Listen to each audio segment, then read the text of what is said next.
absolutely fantastic job that he's doing. You must listen to him and share his videos accordingly. Very, very important. He is bringing a new dimension to this very awareness that we're making, and you must listen to him. Very, very important. I'm asking a very pertinent question. Is Nigeria working for you? Major General Muhammadu Buhari retired, knew the solutions to Boko Haram till he finally became president. He asked ex-President Jonathan to resign because of insecurity. He cried empathetically. He promised to end Boko Haram in 3 months. But now, he's telling us he's done his best to arm the military.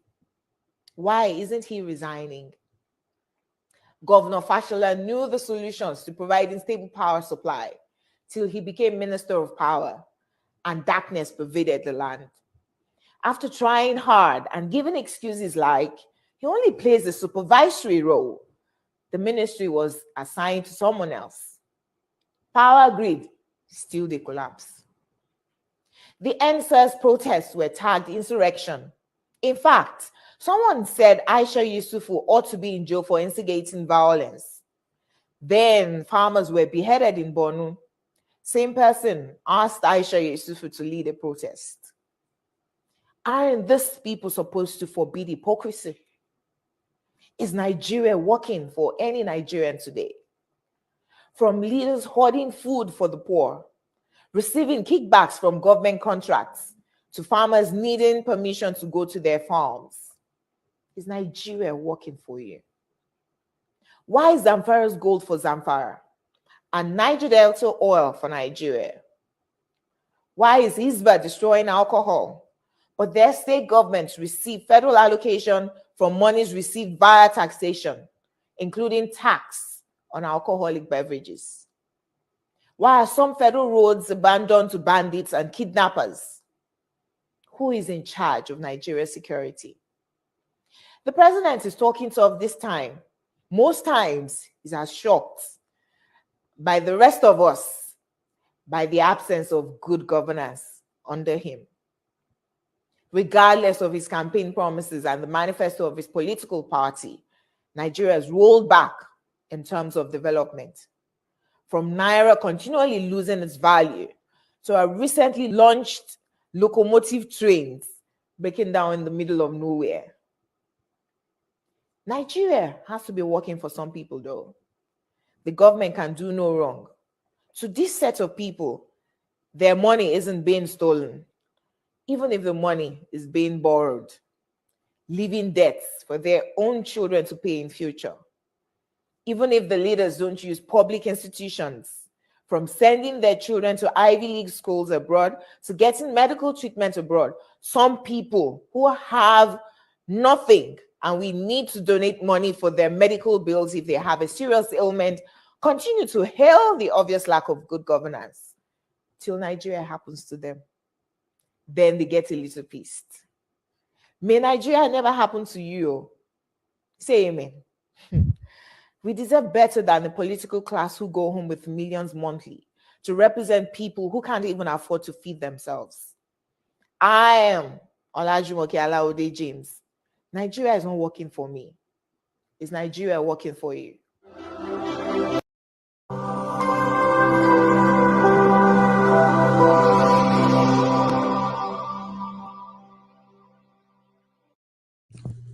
IPOB, one family. Biafrans all over the world. If we want safety and security for our people, then let's continue to support Eastern Security Network. All donations are welcome. No contribution is too small or too large.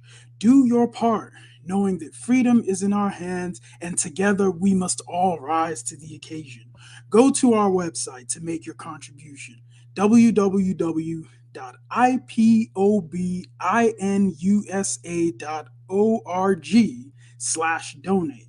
And remember that freedom is not free, but together we restore it. Farm by farm, forest by forest, house by house, and street by street.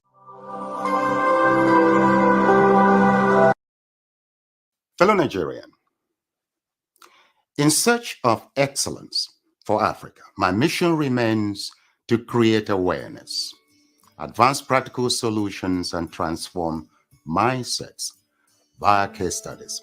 Together, let's midwife deliverance for our race, country, and continent. Please share this video. I am Dr. Israel Noyerem Davidson. Thank you. In 2001, US-led forces overthrew a Taliban-led Afghan government following the 9/11 attacks led by the Al-Qaeda leader Osama bin Laden. For the next 20 years, the US and allies enforced democratic ideals, built up Afghan security forces, and provided operational air cover. The Taliban continued to attack.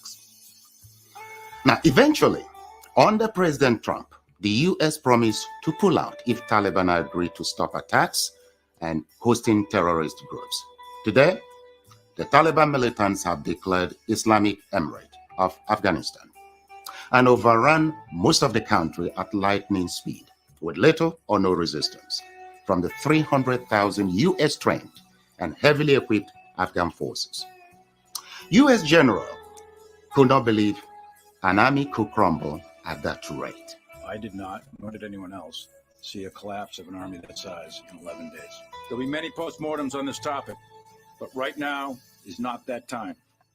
It is believed the Afghan soldiers, though diehards, had unquenchable allegiance to jihadist ideologies practiced by Taliban. They were Afghan soldiers by day, Taliban at heart, and Taliban at night.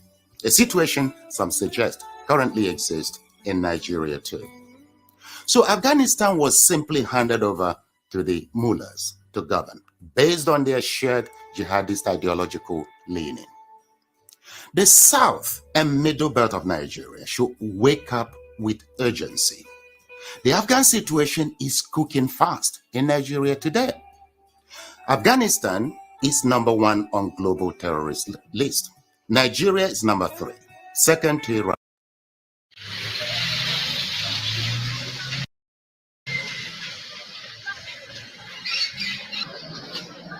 This is Apogo on Arudi Road, Romodara.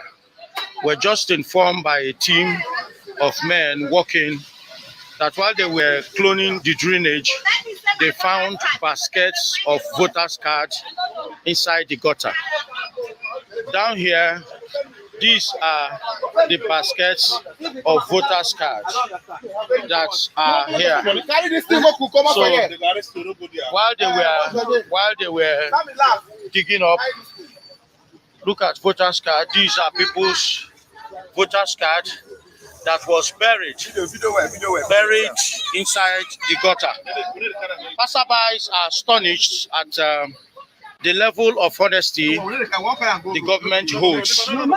We have questions. Could it be that this is the problem of the government or a problem of an individual? When you look closely, you can see voters' cards. These are people's voters' cards. That their voters card. That's what we have. Not for them to come and carry. This name we have Ogbonna Ngozi students. This is 118 Okporo. We have another one here, which is Vincent Juliet. All these things are all Obiakpo local government. So who saw these things? How did you see it, sir? Inside, look at the back. Inside the back. Oh. It was buried, it was put inside his bag and put inside the gutter. Beautiful, beautiful. While he was digging the gutter, he said it was buried in this bag and it was put inside this gutter. My name is Samuel Lawson, reporting live from Apogo Estate, the road, Romodra. Thank you.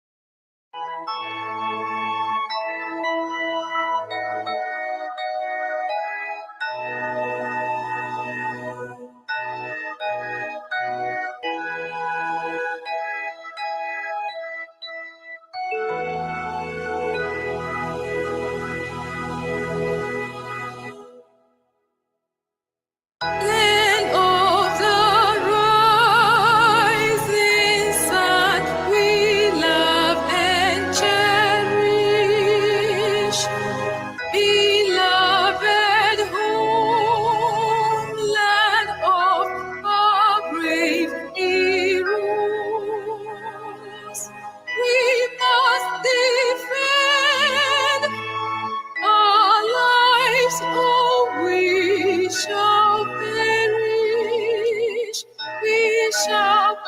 protect us from all our foes. But if the price is death for all we hold in, then let us die without a shred of fear.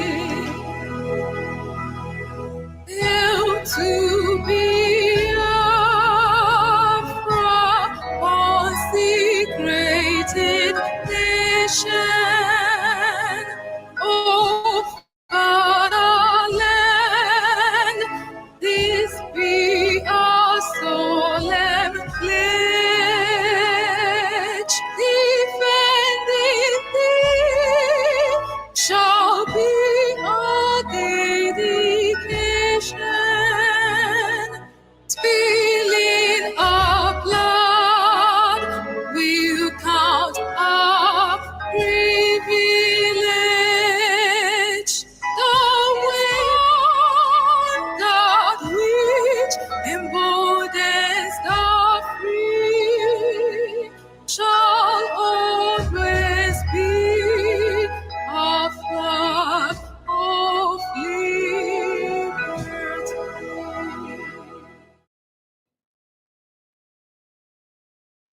Good evening, good morning, good afternoon. Welcome to the program today, 10th day of August 2022.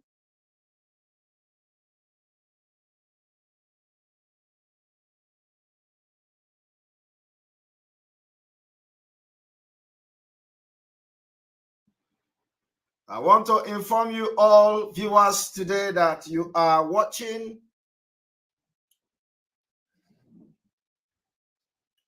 through the Voice of Biafra 97.5 FM. You are watching through Enter Biafra channel 1 and 2. You are watching through Enter Biafra YouTube channel, and of course on all IPOB autopilot social media handles and platforms. We have come to continue because we are in the era of laying background. I read the comment. We are in the era of laying background, and background is what you just watched. And so, because we need to lay the background so that you will understand where we are going to go to today. You to understand that if you look at the time, you find out that we are now in 17 minutes into the background laying. 17 minutes. Normally, it takes us 20-something to 30 minutes laying of background. So that you will understand that once we start after laying background by playing different jingles, and so that when we start the teaching, it will begin to sink into your head, and you will understand why we are fighting for Biafra. So, having said this, we have issues to discuss today. What we are going to discuss today is the message. We were told that the man in Aso Rock sent a message to Biafra. We are going to address it. After addressing the message the man in Aso Rock sent to Biafra and the Yoruba nation, we will go into our charter. You know, our charter, the part 2 of our charter, so that you people will know our charter. But I want that every day before I start, we are going to lay background again. And the background we are going to lay today is that, you know those secret memo I used to read to you, the secret memo of Lord Lugard So we are going to change it to the background laying. So the background continue to we continue to lay the background. So on that note, we are going to go again to the annual report of Lord Ha, of their Lord, not our own Lord, but the Nigeria Lord Lugard. So welcome to the program. Invite your brothers and sisters, invite your friends, and as you are watching, you are clicking the like button and at the same time subscribing to notifications so that you will be the first to know when we are live. So here we go. Remember that I told you people that Fulani gave it to British, bomber to bomber. And when they wrote to them with respect, when British Lord Lugard and his company wrote to any Sultan of Sokoto or Emir, they accorded them with much respect. But when they want to respond to them, they fire them without looking back. So I want to continue from where I stopped yesterday. I want you to understand that after this letter from Emir to Lugard, another letter was written in 1902 report. The letter came from Colonel T.L.N. Mollard to the Sultan of Sokoto. After Sultan of Sokoto threatened Lugard without looking back, they replied, Sultan of Sokoto, and I want you to follow what I'm saying because the written English is different from spoken English. I hope people understand. Because I am reading this letter, and because while they were writing to the Sultan of Sokoto, the way and the manner and the approach the letter was written is different from the spoken English. So you must listen while I read this letter. While the Lord Lugard was communicating with the northern Nigeria, with the Sultan of Sokoto, the manner of the language of Lord Lugard is different from the spoken and different from the written letter. So now they decided to communicate to the Sultan of Sokoto in a written English, not a spoken English. So can we read it? Right? Can we read it? Can I hear yes? All right.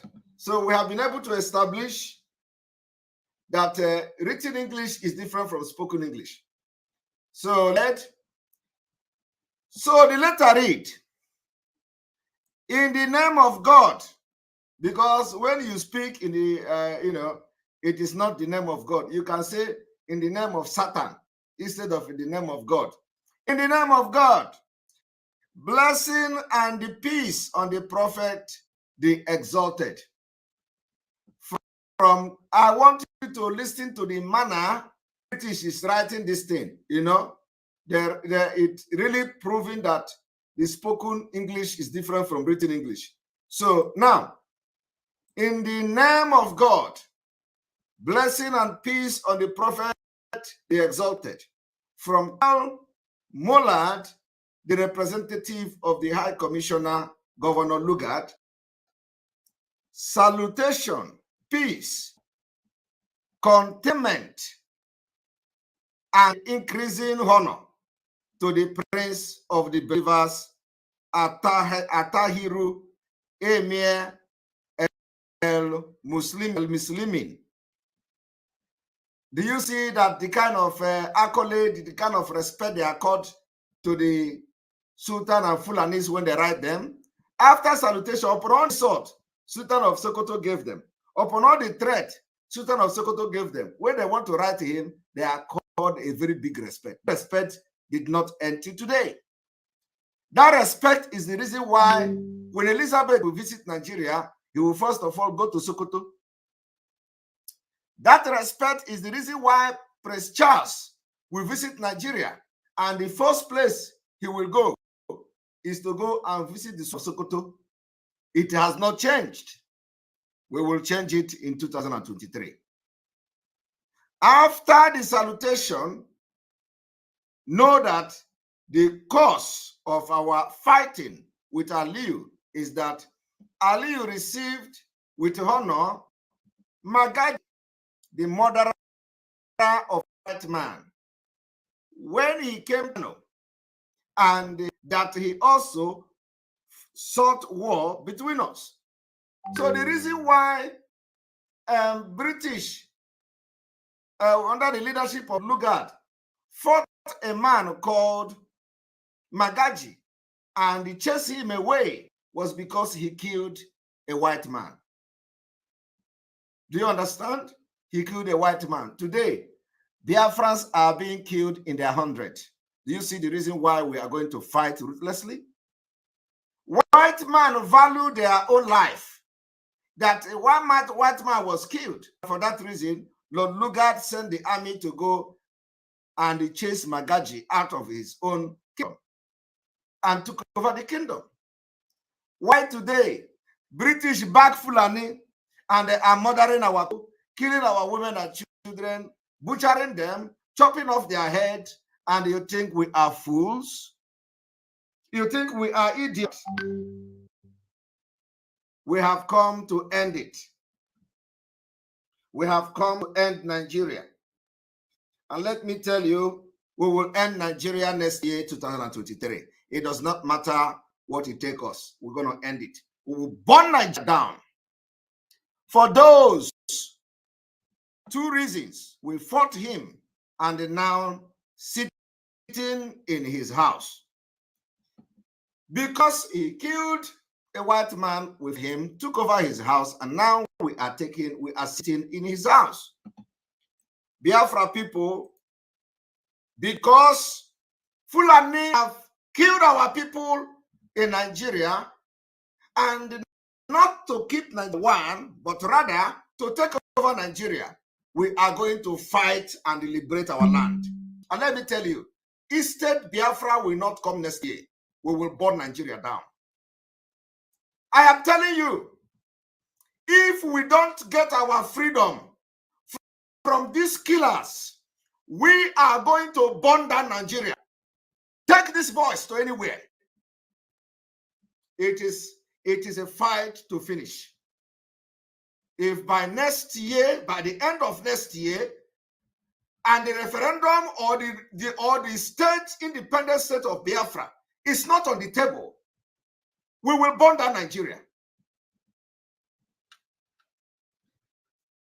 Do you know the number of Biafrans that have paid price for a fake entity, evil entity, the entity that has from a certain region 9 terrorist groups? I want people to understand that, disregard all these people who will tell you about election. Disregard them. Biafra people will decide whether election will take place or not. And I am very, very optimistic that Biafra people has made up their mind that there will be no election. On the 20th of this month, we heard Kepu Kepu that there's going to be a mega rally, and we have announced it. Mega rally is hereby banned in entire Biafra territory. Any day there is any mega rally is going to be sit at home. And if they have fixed the 20th of this month to be mega rally, we hereby declare sit at home in entire Biafra territory. They say in Imo State, they have any day you want to have Biafra people to sit at home, just say there is a mega rally. So on this note, let me make this point very clear before today's broadcast, that on the 20th of August, 2022, they say there is a mega rally. If that is true, know it now that on the 20th will be sit at home in Biafra land. There will be no movement. There will be no movement. And anybody that allow his children to go against Biafra people will take whatever he see. This is the collective decision of Biafra people. We don't want to see any mega rally of Nigeria election in our land. It is going to be fight to finish. I want to respond to what the Mr. President said. The Mr. President, it is not even what responding to, but you know, a man that that is not even a living human being. You know, sometimes you look at those things and you want to ignore them. I want to, on behalf of Biafra people, respond to the president of Nigeria, who said they have killed 1 million to Nigeria 1. I read it. I laugh. I say, oh, this man don't know what is coming. This man don't know presidency. This man don't know what is coming. I want you people to tell Buhari or whoever that is in Aso Rock that we are now mad. Do you know what is crazy? Do you know what is mess? We are now insane.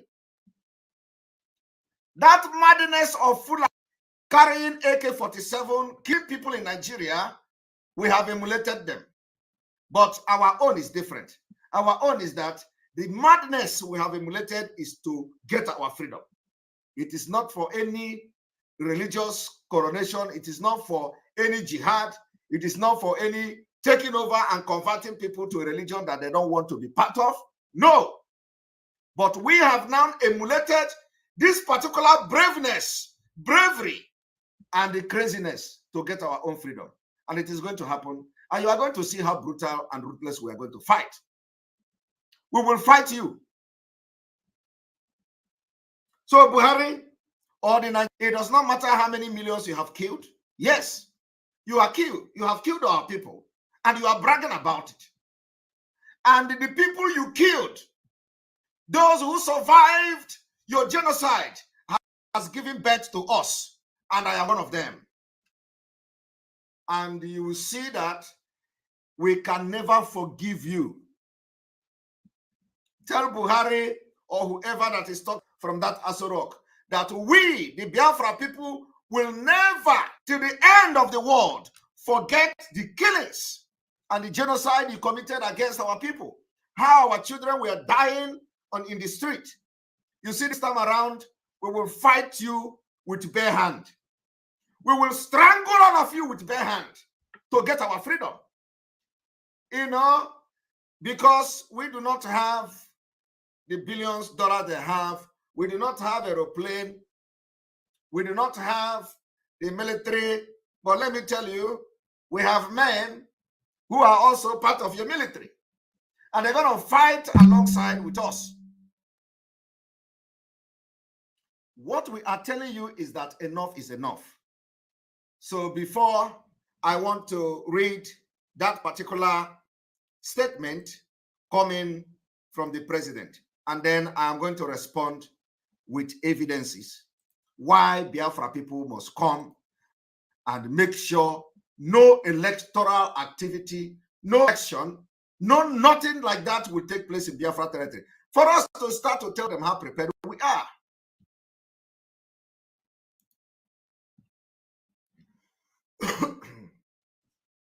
Excuse me.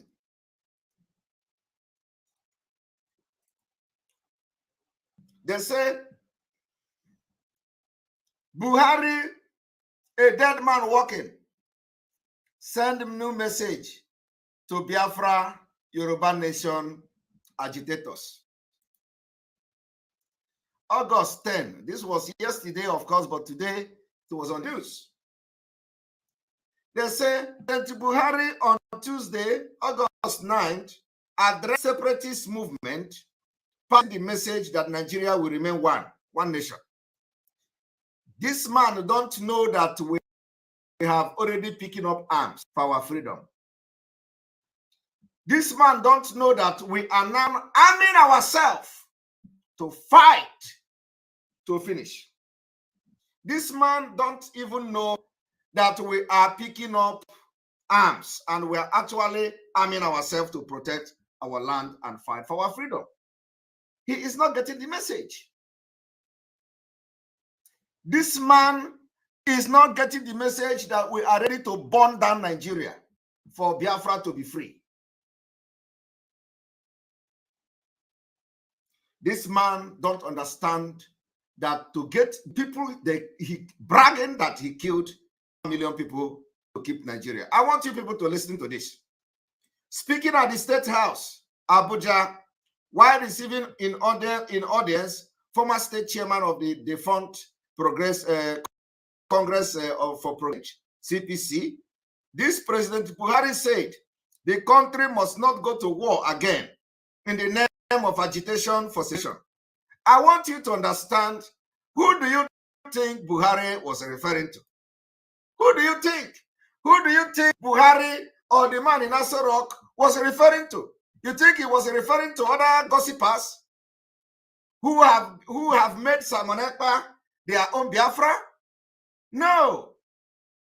You think he was referring to those who have decided to Biafra into their own career? No. You think he's talking to those who say you must not sit at home? No. You think he's talking to the criminals that to have sacked? No.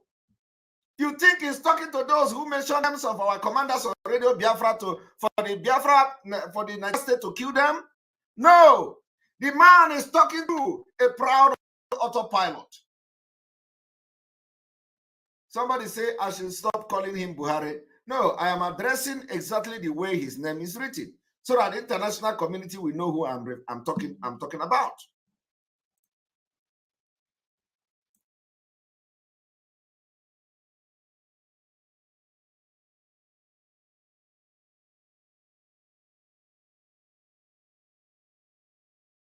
What was written. So I have to address it that way. And going forward, I will be calling him by the name. Anytime he come out to make such statement, I will address him by his name. For record purpose, for international community to know who I was talking about. And I'm talking to the man who addresses himself as the president of Nigeria. Now, the man said, let us not go into war for the second time in the name of agitation. And I am asking you, do you think he was referring to all these illiterates on social media who have turned Simon Ekpa to become their Biafra? The answer is no. Do you think he was actually talking about this because they have captured and kidnapped our leader? No. He is saying this because he knows that we are prepared. They can feel it. You know, I have been telling you, I told them, as you are pumping repentant Boko Haram into Biafra land in the name of military, none of them will go back. None of them will leave our land alive. I said, we are going to disgrace them. They are going to leave Biafra in shame. Did we not say it? We told you that this military, this Boko Haram that they recruited and pushed to Biafra land to come and continue to kill us, they are going to live in shame. Are they not in shame now? Even though they are going to communities and burn houses. Are they not in shame? Are they not being shamed? They're going to live in shame. They are going to live in shame. The 15th of this month is the deadline we have given to them to leave our land. And if they don't leave our land, we will fight them, guerrilla warfare, for Biafra to come. We will fight them till finish. So the man is saying that we don't need to. Why don't you address the issue? Why we are going to separate from Nigeria? Do you know the issue? Do you know the issue this man should be addressing? Let me play it. Let me show you the issue. Let me show you the issue. You know, because you know our own is that we'll come with evidence. We don't just come and talk. Let me show you.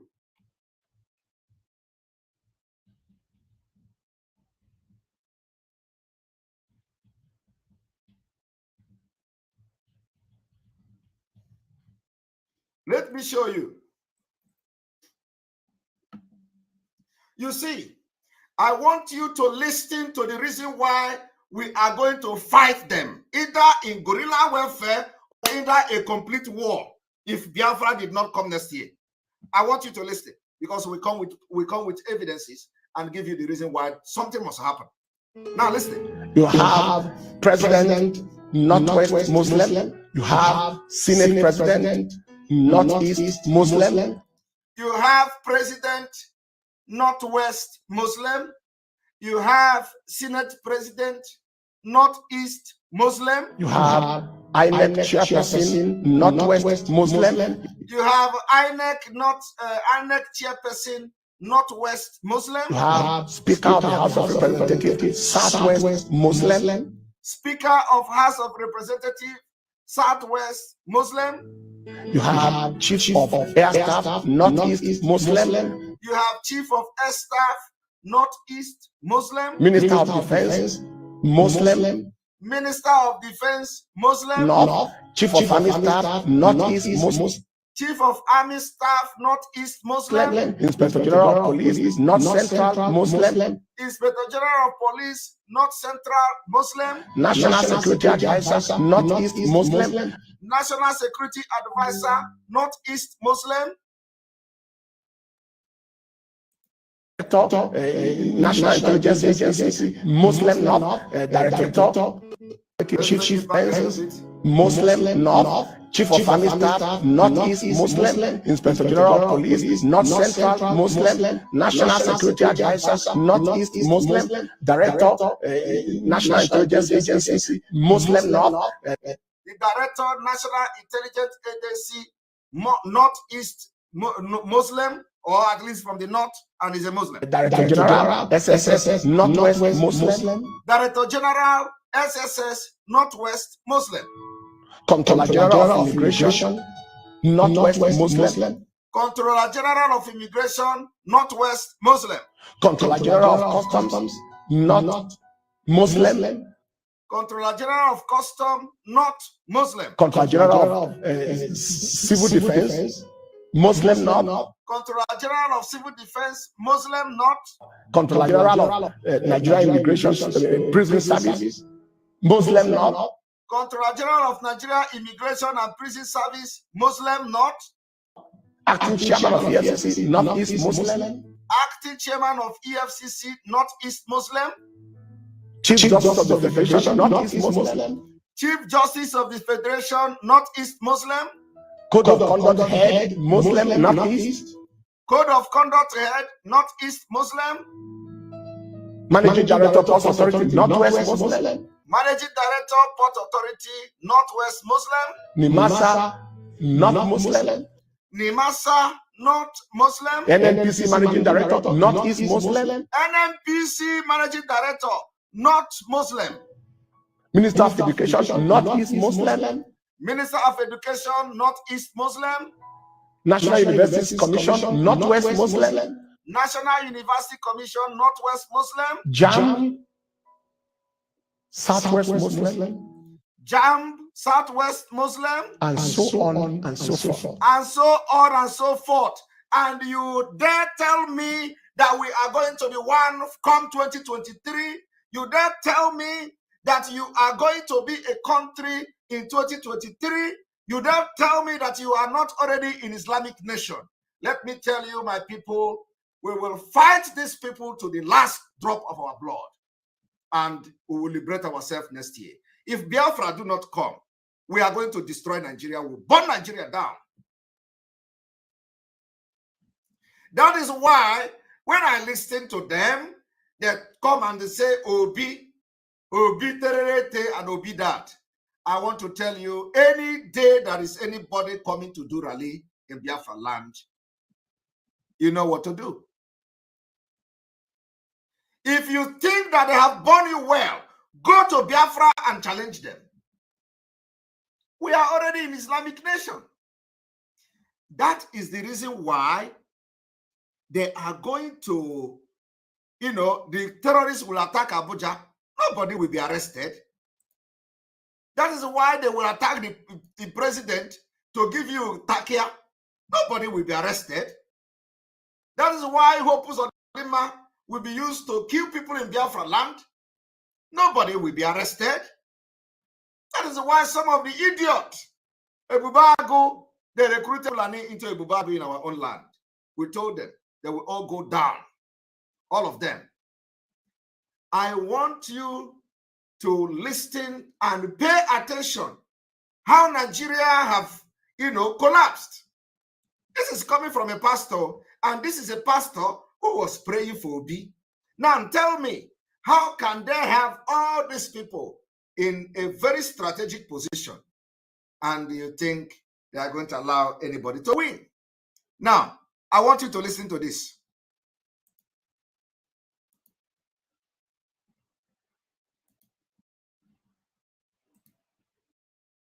The act of city of God and Clemson Connell, who was then released from captive, have related the audio in the hands of the abductors. This is what they have to say. This is Abu, the chief priest of Lollywood. This is a fool. I don't remember this consistent hallelujah in the land of the Lord. I'm just out of the hospital. But I thank God, doctor to me, and you will fine. I appreciate you. People that cares for me, people that can pray for me, people that can vouch for me, people that can stand on my gap. I God will bless you. I'm a bit weak, so I'm going home shortly to go have my rest. According to the direction of my man, I stepped up and I'm proud and I'm the Lord went to come out in greater details. May to God be all the glory for all of you. Your efforts, your prayers, your encouragement. I will act for you people and continue to be acting for you people. One day they leave. I will be expected to come at them. You see, Fulani kidnapped them. Fulani kidnapped them. Okay? Fulani kidnapped them. What you don't know is that as they are now praising God, thanking God for the miracle that they have regained their freedom, this woman is here telling you she will go late. She will go late. There is no certificate. They didn't give them certificate of kidnap. Fulani is not issuing certificate. And let me tell you, the people that have paid ransom have funded the conquer or the invasion of Biafra and invasion of other territory in Nigeria. They have sponsored the terrorists. When you pay ransom to terrorists, you sponsor them. You sponsor them. We, the Biafra people, have our security, Eastern Security Network. We say, bring your money. Let us chase these terrorists away from our land so that we'll buy sophisticated weapon. You will be doing like this.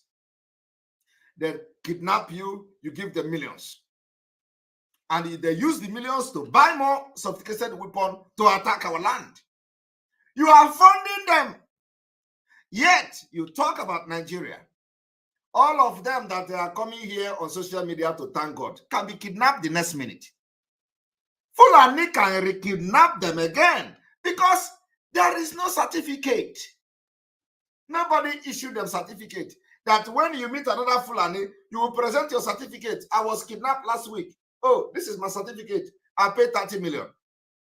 Okay, you have been kidnapped before, or I can go. They don't have certificate. So why are they praising themselves? Why are they praising God? Yes, you can praise God for being alive, but you can be kidnapped the next minute. This is the stupidity of these black people. They can't reason far. They can't reason beyond their nose. How can somebody be in a country that are now in Islamic nation, like the pastor have just rightfully said, everything is controlled by the Muslims. And I want to tell you, and I have been telling you before, that no Muslim from the north will go against Islamization, because they are going to be very comfortable in an Islamic nation than this secular state, where Simon Ekpa and Mazi Nnamdi Kanu will challenge them, where Sunday Igboho will challenge them, where any other person will come to challenge them. They want to be comfortable in an Islamic state. And you think with all the things the Pastor Enenche mentioned, those people will not, you think they are not seeing it? You think the National Security Advisor don't know where they are? You think they don't control them? You think they don't track their gadget? Yet, you people will come and say that we thank God. I thank all the people that love me. How many times will they contribute to free you and pay ransom on your head? If you are not, any day you go that road again, you will be kidnapped. So, I want Biafra to help me to ask these people that are thanking God on social media, do you have certificate of kidnap? Have they issued you with certificate, so that next time you will present your certificate to other Fulanis that I have been kidnapped and I have paid my dues? I want you to ask them, any place from today, make it go viral. Tell them, the Biafra agitators are asking you, do you have certificate of kidnap? So why are you happy that you have been released when you can be kidnapped in the next minute? Paying ransom is not a solution. Paying ransom is not a solution. Paying ransom is funding criminals, funding terrorists, funding the people coming to kill you, and you have given them money to buy more weapons. So why are you coming on social media to brag and start thanking God about it? God is against you. God will never support you. You people are offending God. God is not mocked. God is not a stupid God. God is a God that stands on the upright of people. God is a God that protects those who are upright in their heart. How can you be saying God will protect you? You are not upright in your heart. If you are upright in your heart, you will be shouting for freedom, because your freedom will liberate you from this particular bondage. Your asking for freedom will make you to start upright, at least on this particular issue.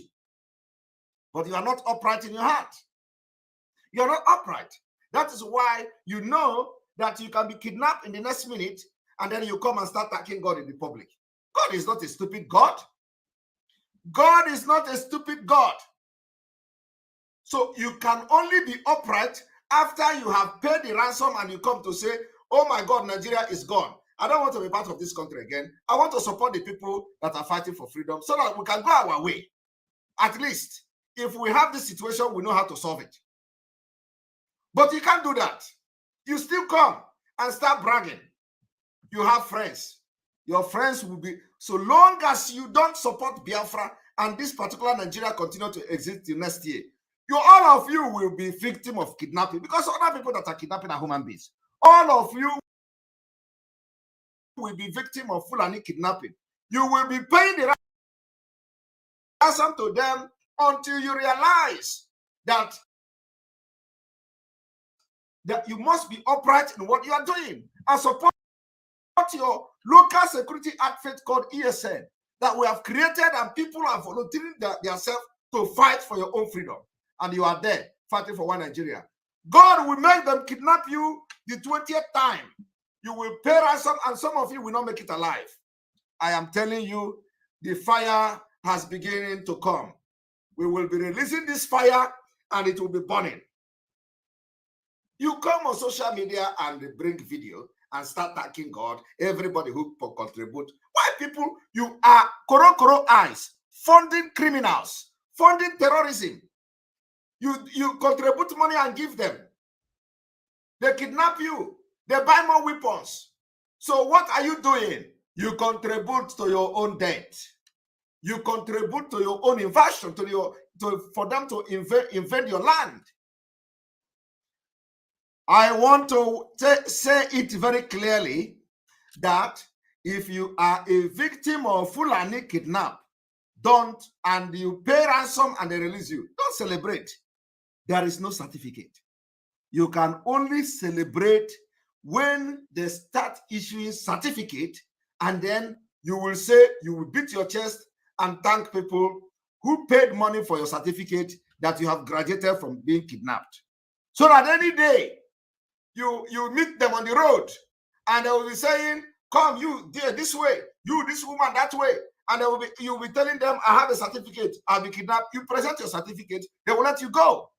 If it has not come to that extent, why are you celebrating? You are still in Nigeria. You are still in the same zone. You are still in the same region where you were kidnapped. Why are you happy? Why are you happy? Just because at that particular point in time you were released does not mean you cannot be a victim the next minute. I want you people that your only solution is Biafra and the division of Nigeria. And if you cannot support us, pack your load and leave. Because if this Biafra did not come, we are going to declare war. And we are going to declare Biafra. I am telling you the fact. Once we are ready, we will declare Biafra. It is going to be, if it is another declaration or a restoration, however you want to put it, we're going to do it. Because we can't continue like this. And I know that 70 million Biafrans are with us. And those people that have the money, they want to talk to B. You know, I was discussing with somebody. And I was disappointed. I told the person, you know, it is time you come to support this security network so that we can secure our land. We need to secure our land. The person told, you know, after talking with this person, the person said, yeah, that is true. That the problem now is the insecurity in Alibu. I said, okay. And what I'm telling you is, I'm telling you a prominent person that you know, the problem now is insecurity in Alibu. I say, yes, it is the problem of everybody. And that is why I am here talking to you today. Because Eastern Security Network need fund. All of you that are rich, they need your money so that our land can be secured. And the man was complaining that nobody travel again to the east. That for, you know, for like 8 months, people are not going home. I said, yes, people may not be going home because the Fulani have surrendered our land and they are doing kidnapping. He said, oh, in Alibo, everybody that goes, they kidnap. I said, let me tell you, you think Eastern Security Network will be doing kidnapping and I will come and be begging you money? You think Eastern Security Network will be doing kidnapping and collecting 100 million and Simon Ekpa is coming to beg you 10 million naira? You think Eastern Security Network will be into kidnapping and collecting 30 million like the Fulanis and we are coming to raise fund? You think Eastern Security Network will go into kidnapping and we are doing fundraising for 8 hours? That is foolishness. Nobody does that. It is foolishness. Eastern Security Network are on oath. They can't hurt any Biafran. They can't hurt anybody that is not killing our people. It is the oath of our ancestors. And they cannot go against it. They say, all of you are supporting Eastern Security Network, you are supporting the security. I asked him again, if you think that Eastern Security Network is into kidnapping, why should I come to you and beg you for 10 million? Because All these people that are being kidnapping, they are kidnapped in our land by the Fulani. They are paying from 100 million, from 20 million, 30 million upward. So why am I coming to you to beg you for 10 million? It doesn't make sense. Why should we be wasting our time and having fundraising overnight from evening to the next morning? And at the end of the day, the money we are realizing is not up to 100 million. So who does that? When people we kidnap and they pay them 100 million for one person, and we are coming to beg you money. I asked the man, are you aware that in Biafra land, the people in Ebubago, specifically in Imo State, that they are not Biafrans, they are not Ndigbo? The man said he don't know. I said, you see? So if you don't know that the people in Ebubago in Imo State are not Igbos, if you don't have this information, as a prominent man, how do you make a decision? How do you make a good decision? He was thinking about it. I said, no, if you don't know, if me that I'm not in Nigeria, I know that Ebubago are Fulani and people from the Kalabari or whatever they call them, and you, who is a prominent man, you are complaining. You don't go to Igbo land again, and you don't know anything about the security in your. So how are you going to make a decision that will be good, both for you and for the people that are looking up to you? You can't make that. You can't make a very good decision. Before you make good decision, you must have information. You must know what is going on to be able to process this information and make a good decision. So it is because you do not know that Ebubago are not Ndigbo. That is why you are thinking that it is our security that are causing problem. Ebubago is kidnapping. They are not Igbos. They are Fulanis and other people that are not Igbos. Confirmed by Imo State security PA to the Hope Uzodinma. At least no other person can know better than that. I was talking, the man who said, yes, what of Anambra? I said, again, let me tell you. I asked him, are you aware that Anambra Vigilante second in command is in police net for kidnapping? He said he don't know. I said, wow, you don't know that too? You were not told? He said, yes. I said, now, pick up your phone and call and make inquiry of what I have told you. So if you don't have this information, how can you make a good decision? Anambra Vigilante second in command is in police snapping. They went to his home and they found different guns, ammunition, and AK-47 in his backyard. What is he doing with it? He was arrested and he's being investigated for kidnapping.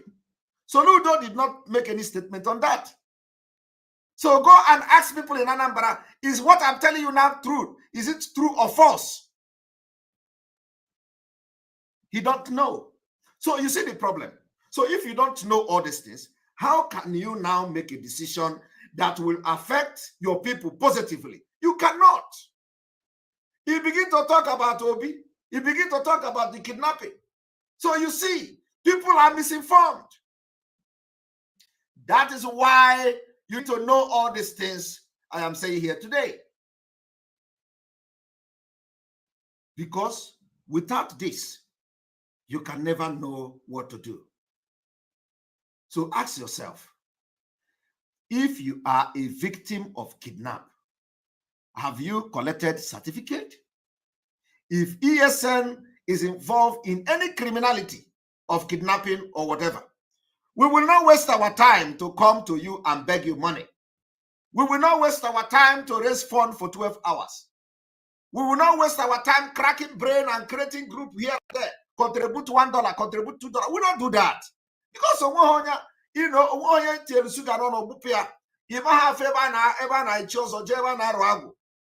we can never go into criminality. We can never go into kidnapping. We are going to struggle to get money genuinely to fund our security, and we are doing it. That is why we are going to be raising fund twice a month. Twice a month, we raise fund. Yet, people are saying, these idiotic people are saying Eastern Security Network are committing crime. I do not know what is the rationale in that. So I'm telling you today, if you are a victim of the kidnap, go and collect certificate. ESN are not criminals. ESN are not kidnappers. ESN can never get involved in kidnapping. Never. If you do it, you go down. If you are ESN and kidnap, you go down. That is the standard. You can't. So anywhere you see them telling you insecurity this, insecurity that, they are all fallacies. Because we can't be involved in any kidnapping to fund the freedom of our own nation. It's not done anywhere. And that is why we will continue to raise funds. So if we come to you, if you like, you support it. If you like, don't. But the day Akaga Parogi, the day you are going to vomit 100 to fund them. It is just as simple as that. Look at this, the prelate they kidnapped. They kidnapped in Anambra. You know, he paid 100 million to them. 100 million. Do you know the amount we are raising every fundraising? Do you know? Even in 2 fundraising, do you know how much we are raising? We are using it to do what we are doing. And these people will open their mouth and be vomiting nonsense. All right, let us go to our teaching of the day, which is reading, continue the education on the Biafra Charter.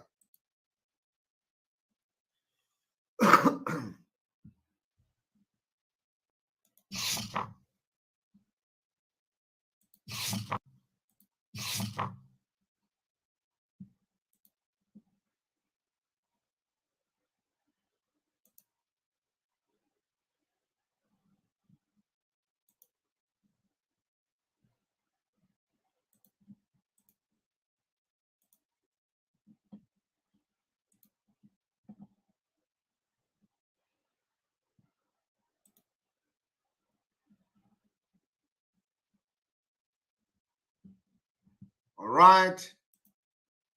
And as you can see, the charter, the Biafra Charter, is what we are going to look at. So let us read.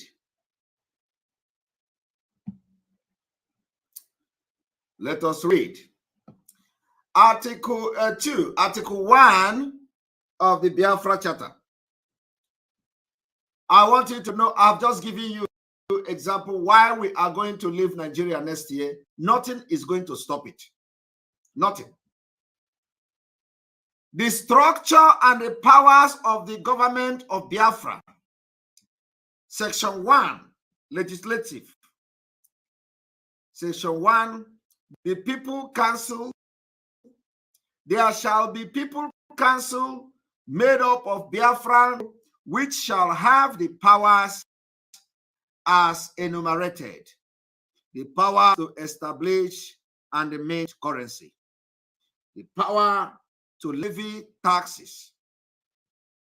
Originate a budget and appropriate revenues for the benefit of the people of Biafra. To originate laws for good order and the conduct of civil society. Power to raise army, authorize a declaration of war, oversee the execution of laws. Section 1(2), council membership and service.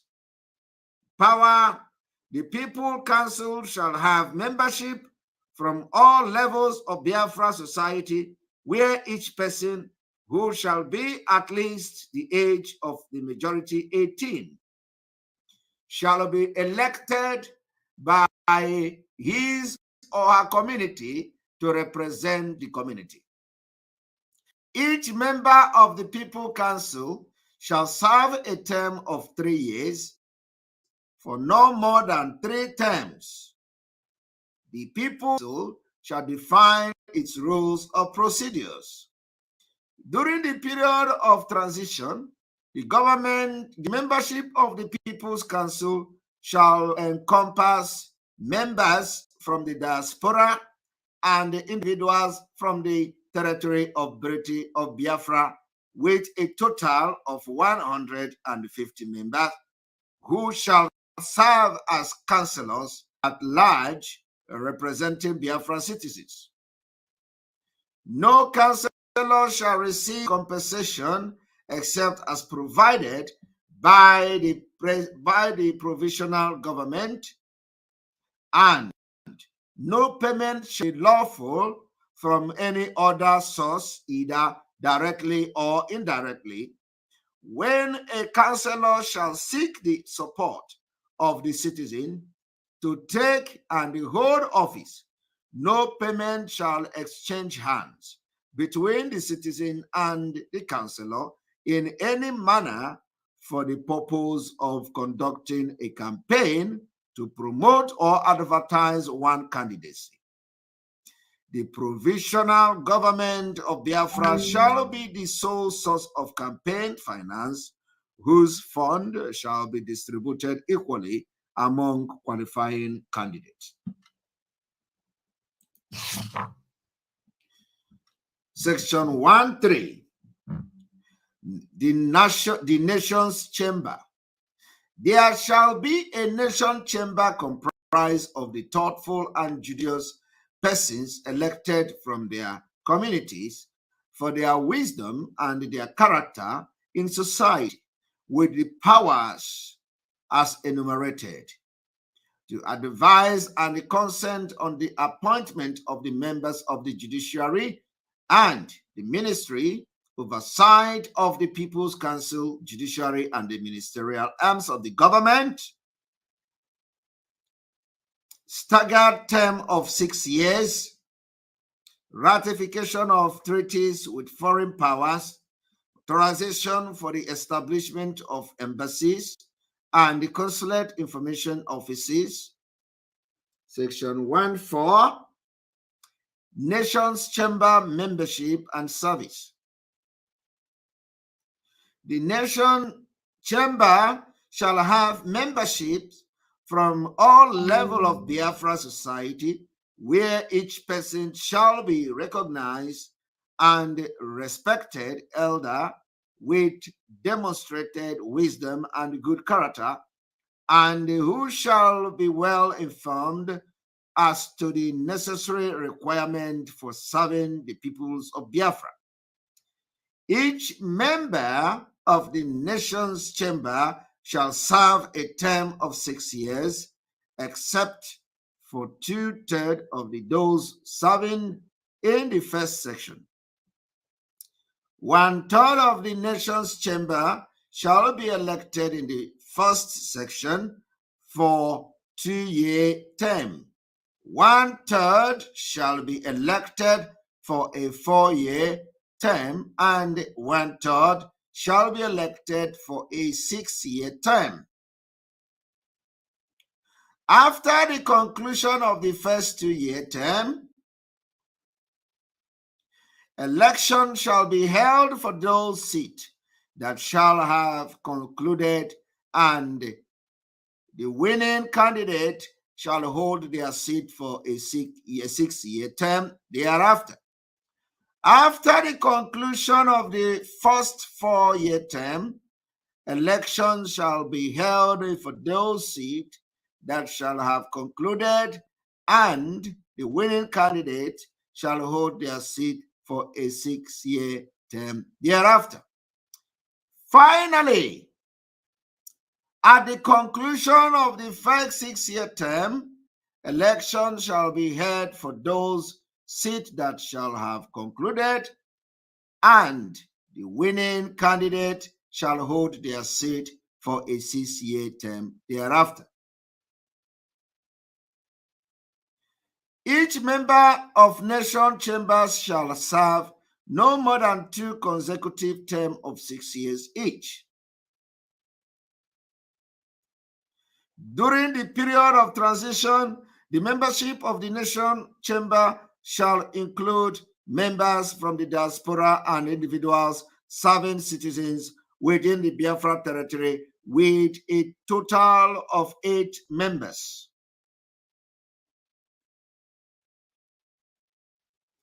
With a total of 8 members. Representing the diaspora, and the 22 from the province, serving the citizen living inside Biafra territory.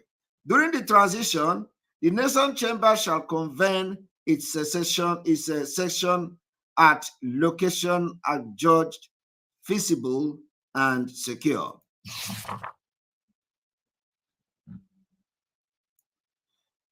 Section Article 2, Judiciary. A general purpose court of law shall be established with the superior court, which shall have jurisdiction over all legal matters concerning the charter and its interpretation, and the 3 appellate court having jurisdiction over matters of civil and criminal law in the northern, middle, and southern province of the nation of Biafra. Community decision made by the relevant authority, community structure, or by a local civil court may be legally challenged by formal appeal to the appellate court and to the superior court for final judgment. The judiciary review and adjust when necessary and appropriate the laws originating from the People's Council to be the consonance with the charter. Section 2 of this Article 2, membership.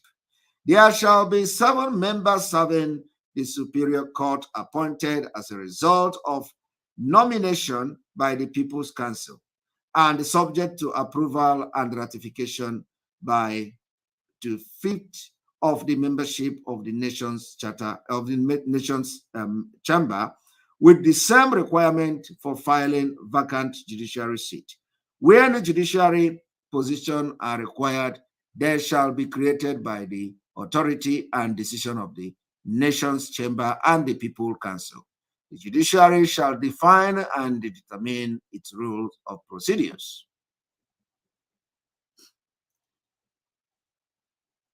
Article 3, Section Ministerial, Prime Minister. There shall be a council of ministers with the first minister serving first among equal. The office and official title of the first minister shall be Prime Minister. The Prime Minister shall be elected by a majority vote of the peoples of Biafra. The Prime Minister shall have primary executive power subject to oversight by the nation chamber. The Prime Minister shall have the power to veto legislative measures enacted by the People's Council, but such a veto shall be overturned by 1/5 of a vote of the People's Council. Section 2 of the Article 3, membership of the Ministerial Council. Members of the Ministerial Council shall be nominated by the Prime Minister and shall require the 3/5 majority vote of the nation chamber for appointment and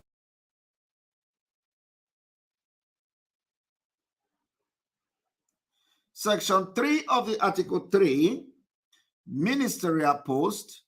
During the provisional government, there shall be at a minimum a Minister of Foreign Affairs, Minister of Security, Minister of Domestic Affairs, Minister of Justice, and Minister of Economics and Commerce Affairs. Such additional minister shall be created as needed by the recommendation of the Prime Minister and approval and ratification of the nation's chamber. Article 4, community government. Community governance shall strongly reflect effective community participation directly and or by representation or delegation, and shall reflect community issues, need, and community values. Community governance shall, for the most part, mirror the national governance in structure scaled appropriately. Such structure consists of a debate, discussion, and legislative body, an oversight body, an executive body with a chief executive officer and a judiciary. This is not visible in Nigeria. It's completely, Nigeria is running a nomadic system. Section 2 of the Article 4, tiers of community government. Provisional government, apex government, chief executive officer, provincial administration, other elected members, representatives, county government, local government, chief executive office, county manager, other elected members, councillors, municipal government, city, urban, chief executive officer, mayor, other elected members, city council member, town, village, government, executive officer, chairman. Section 3 of this Article 4, community governance functional structure. Community legislative council, People's Council of Representatives, community judiciary council, judiciary function, community oversight council, elected elders based on wisdom and character.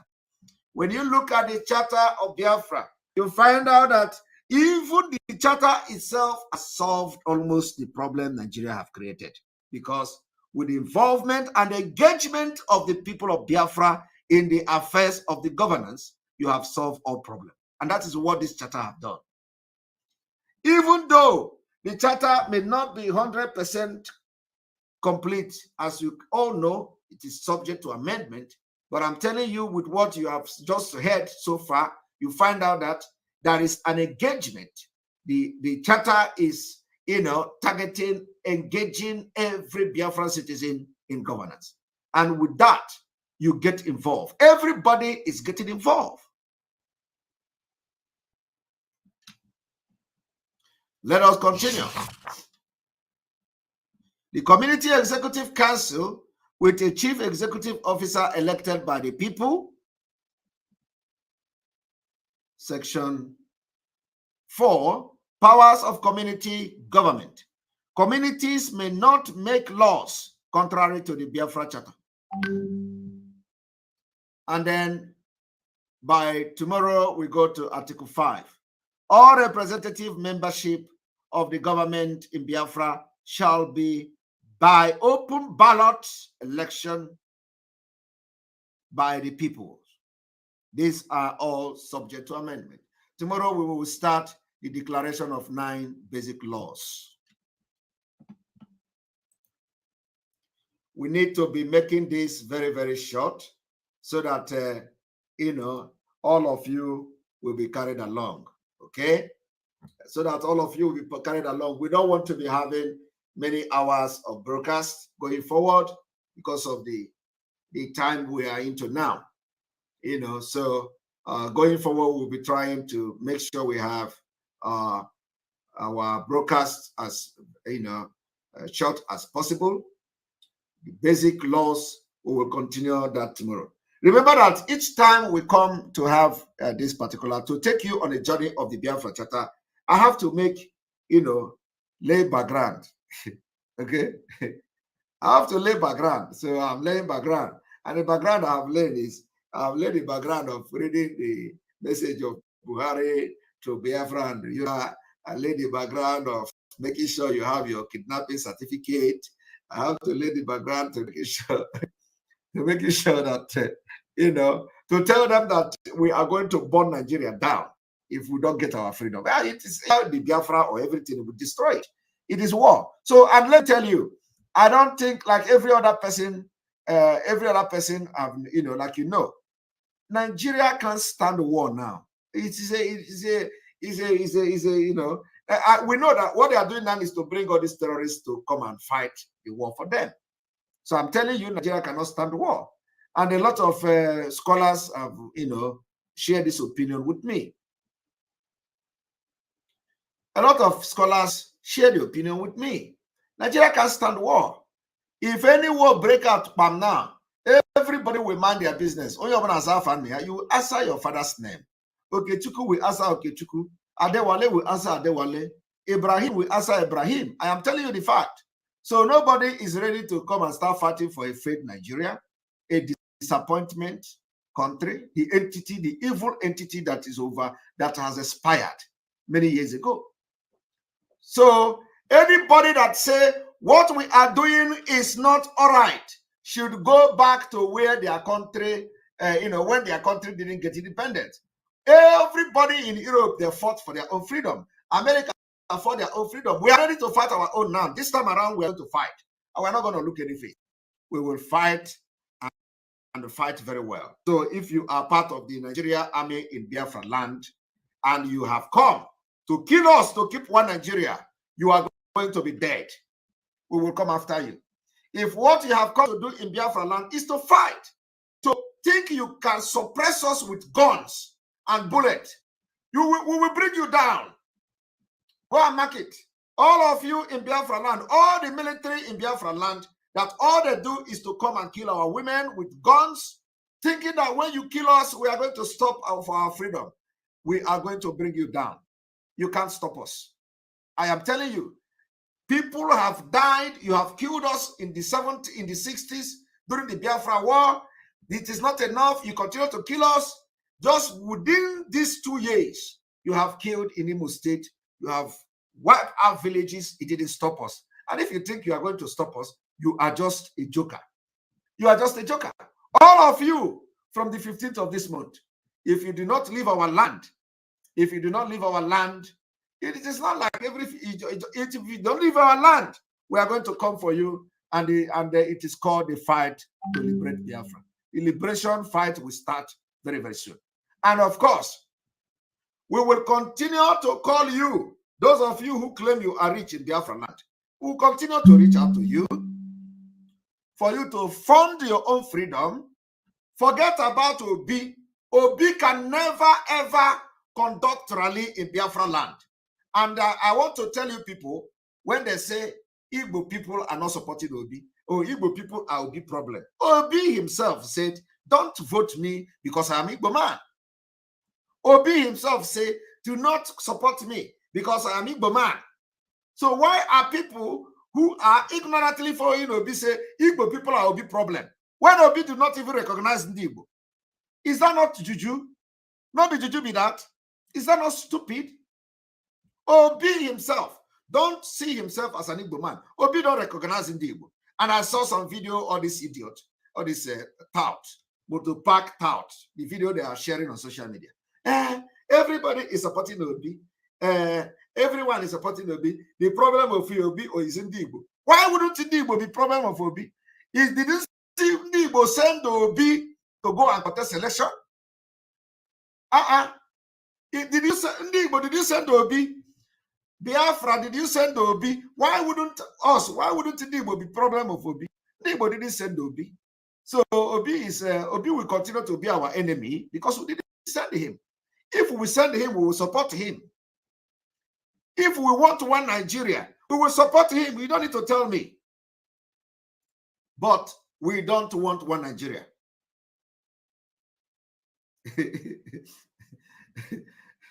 Am I draining your energy?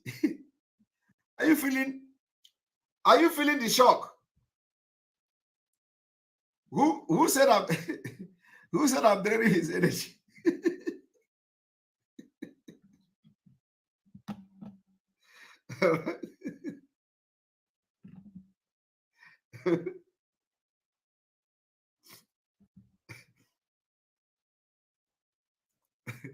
Somebody said I'm draining his energy or her energy. Please, if you come across,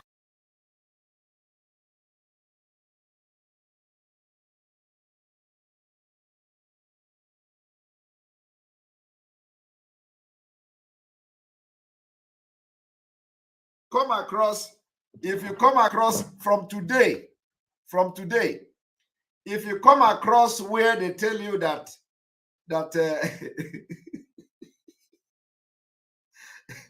if you come across the place where they tell you that Igbo is a big problem, tell them yes, we didn't say Obi, and we are going to be the biggest Obi problem. So tell them, tell all those all those people who want to show they love Igbo. Can you imagine? And the people that are coming to tell you Obi and Igbo are the one who have been abusing us. Those people who think that we are stupid, those people who think Igbo are bad people, all of a sudden, because they know we are going. They never believed that Biafra agitation will gather the momentum it gathered today after the kidnap of our leader. They thought the kidnap of our leader is the end. I was told during that time that the one they call, what is the name again? What is the name of Garaba Shehu? He said, oh, kidnapping of Nnamdi Kanu is the end of Biafra. Is it true? Is it true? Is the kidnap of Nnamdi Kanu the end of Biafra? The answer is no. Actually, we told them the kidnap of Nnamdi Kanu is the beginning of Biafra. And you know that we gave them time. Okay? The kidnap of Nnamdi Kanu is the beginning of Biafra. So today, the idiot in Aso Rock for the very first time is making reference to war. We can't go to war the second time. The man is not talking about the killing of Fulani. He's not talking about Boko Haram. He's talking about war. He's talking about war. War they have already declared. We are only preparing to defend our land. They brought the war already. And the man is saying we can't go to war the second time. That they killed 1 million people to save one Nigeria. If you are going to kill 5 million, we will fight. The remaining people will enjoy Biafra. I am telling you the fact. I am telling you. They don't know how prepared we are. We are mad. We are going to show the madness. We are going to show the madness.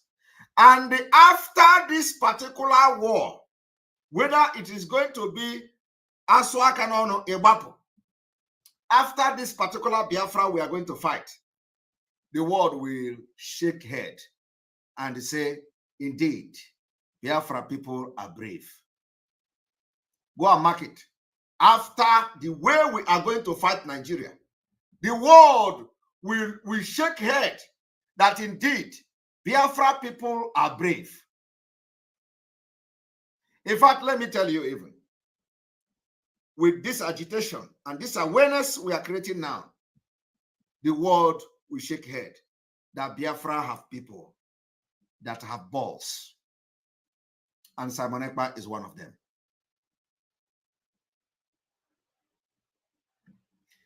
We are going to open our telephone to have some interaction with you, and the program will end at exactly 2 hours. And remember, what we want is question. Question. I do not want anybody to call me to praise me, to call me to tell me something, please, please. No. I want questions. There are questions. If there's something that is bothering you about the agitation, please call. Call. Ask me tough questions. The question that will shake me, please. Because there are, the time has come. Do not come here to lay background. Okay? Call me and ask me question, please. And the line is already on and people are calling. So let us go there. We are going to have this phone for the next, how many minutes? One moment.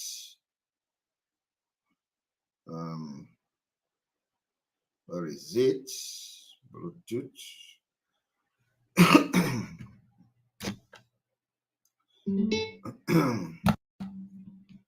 All right. Good evening from here. Hello. Hello. Welcome to the program. Please ask your question with 2 minutes. Thank you. Thank you, Mazi. Please, my question is that I know that Biafra is coming next year. After the actualization of Biafra, all these nonsense structures that the caliphate built in Biafra land, how do we rebuild?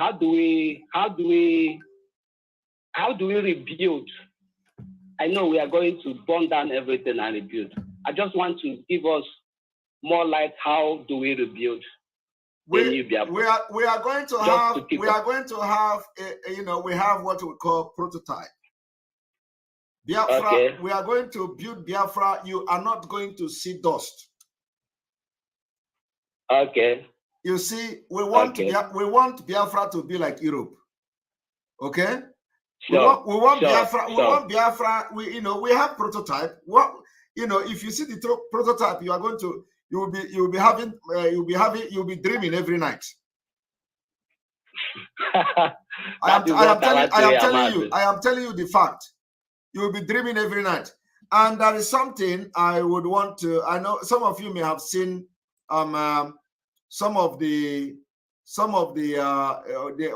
video that I played today somewhere. Today I posted that video where I was having a conference. One moment. So I think with this your question, please, we need to hold this question and answer, and let me play this. It's just 8 minutes. I will extend the time of the call if need be, but I want to play this for those who may not have seen this video I played. Because I just want you to understand. What the kind of things were. This is like 2018 when I was talking about Nigeria and all that. So in 2018, during one of the Anambra initiative, Europe Diaspora Initiative, Think Home Initiative program, and I was. I saw the video. Okay, the video, right? All right. So I'm going to play the video anyway, so that some people can. Those who may not have seen the video can watch it. Thank you very much. But I'm telling you, yeah, okay. But I'm telling you that Biafra, we are going to be written from scratch. Of course, it's going to be from stage by stage. So just that you know. Okay, Mazi. Yeah, thank you. Yeah, thank you so much. Yeah. Bye.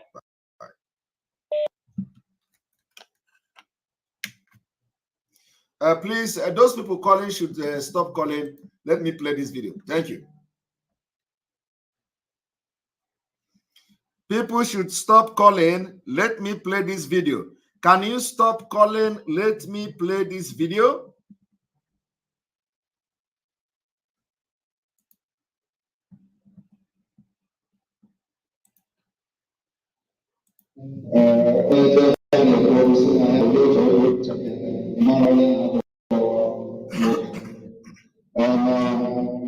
It is a privilege to be here in your midst today.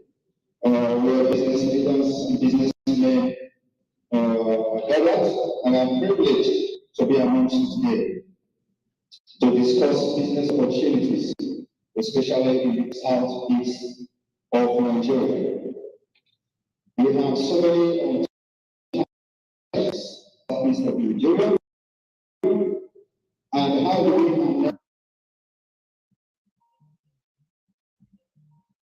I just tell people to stop calling, and they are calling me. Is reaching into rich solid minerals. They are presently focused on crude oil and what the oil has to offer. But there are solid minerals in the southeast Nigeria which are still untapped. And I'm here to represent the interests of southeast people of Nigeria and to affirm the Igbo and Igbo friendship and partnership with the society. Over the past years of my years, both in governance and infrastructural development, the merits that the government of Jeremiah stores in the southeast, we have necessarily made extraordinary strides as a group of people in any society we find ourselves. We are lifting up forgotten natural resources in the southeast, creating exciting new opportunities. I am going to mention a lot of natural resources that is yet tapped in the eastern part of Nigeria. Nigeria has in the last 3 years the worst, and I am here to deliver a synthesis. There has never in the history of Nigeria, there has never been a better time to invest. Being southeast of Nigeria, Nigeria is open for business. And we are becoming more competitive. Now we want to focus on the southeast of Nigeria. We have developed north, south. We have development in the north, but the southeast is being developed. Government by ourselves, the people from the south. In spite of this abundance of all these naturals, there are scattered well-placed and great of southeast in general. There are better ways for appreciating within investors and willing to have the religion for consideration. For example, in the southeast of Nigeria, we have so many areas that most people remember that we have in the southeast of Nigeria. And if we as a people start to move into these areas, I believe we will remember China, bigger than China. It is asking that Nigeria, for example, we have so many ways. And doing is used to manufacture the batteries, allows bearings, solvents, found in the southwest of Nigeria. In the southwest of Nigeria, zinc is used to zinc oil, wooden ships, metals, and geographic plates. This mineral is found in the southwest of Nigeria. The oil is used to manufacture electric lamps, cable programs, wells, and castles. This mineral is found in the eastern part of Nigeria. We also have clay. Clay is used in swamp, towns, areas, and cities. This is found in the Tabora and southeast of Nigeria. We also have Egyptian. Stone that is used to manufacture ceramic plants, tables, and cities. We also have limestone. The list is endless. Limestone is used in civil construction. We also have polymer, which is granite, which is used as sugar and refining. These are all mineral soil so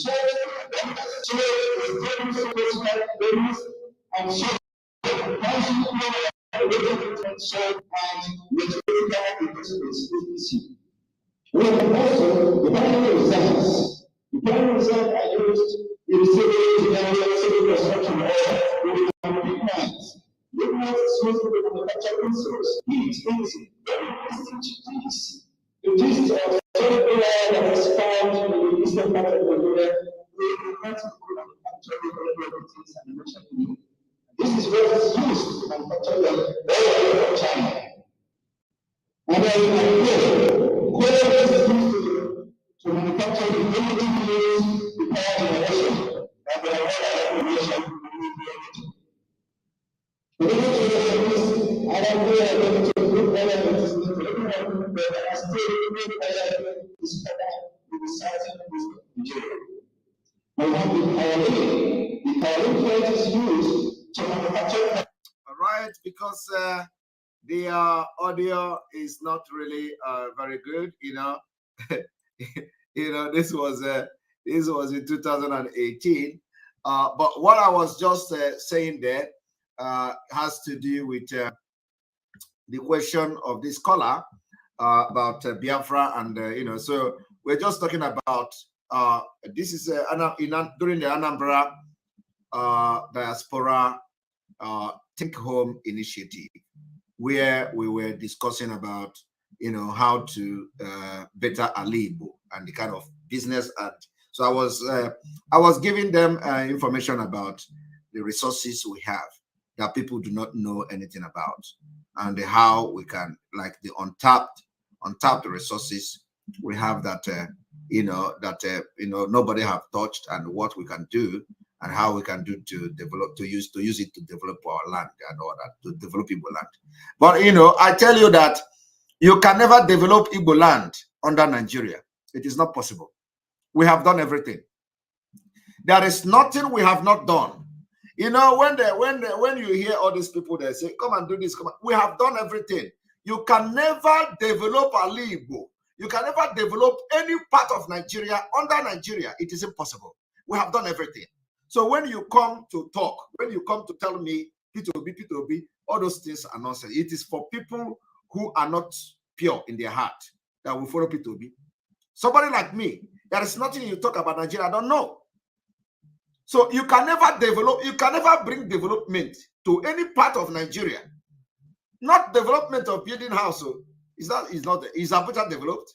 Are the terrorists not attacking Abuja? It's not that you can never develop anything in Nigeria under Nigeria. No part of Nigeria can be developed under Nigeria. No matter how you try, they will rush you. They will rush you. You know what that means? All right. Here we go.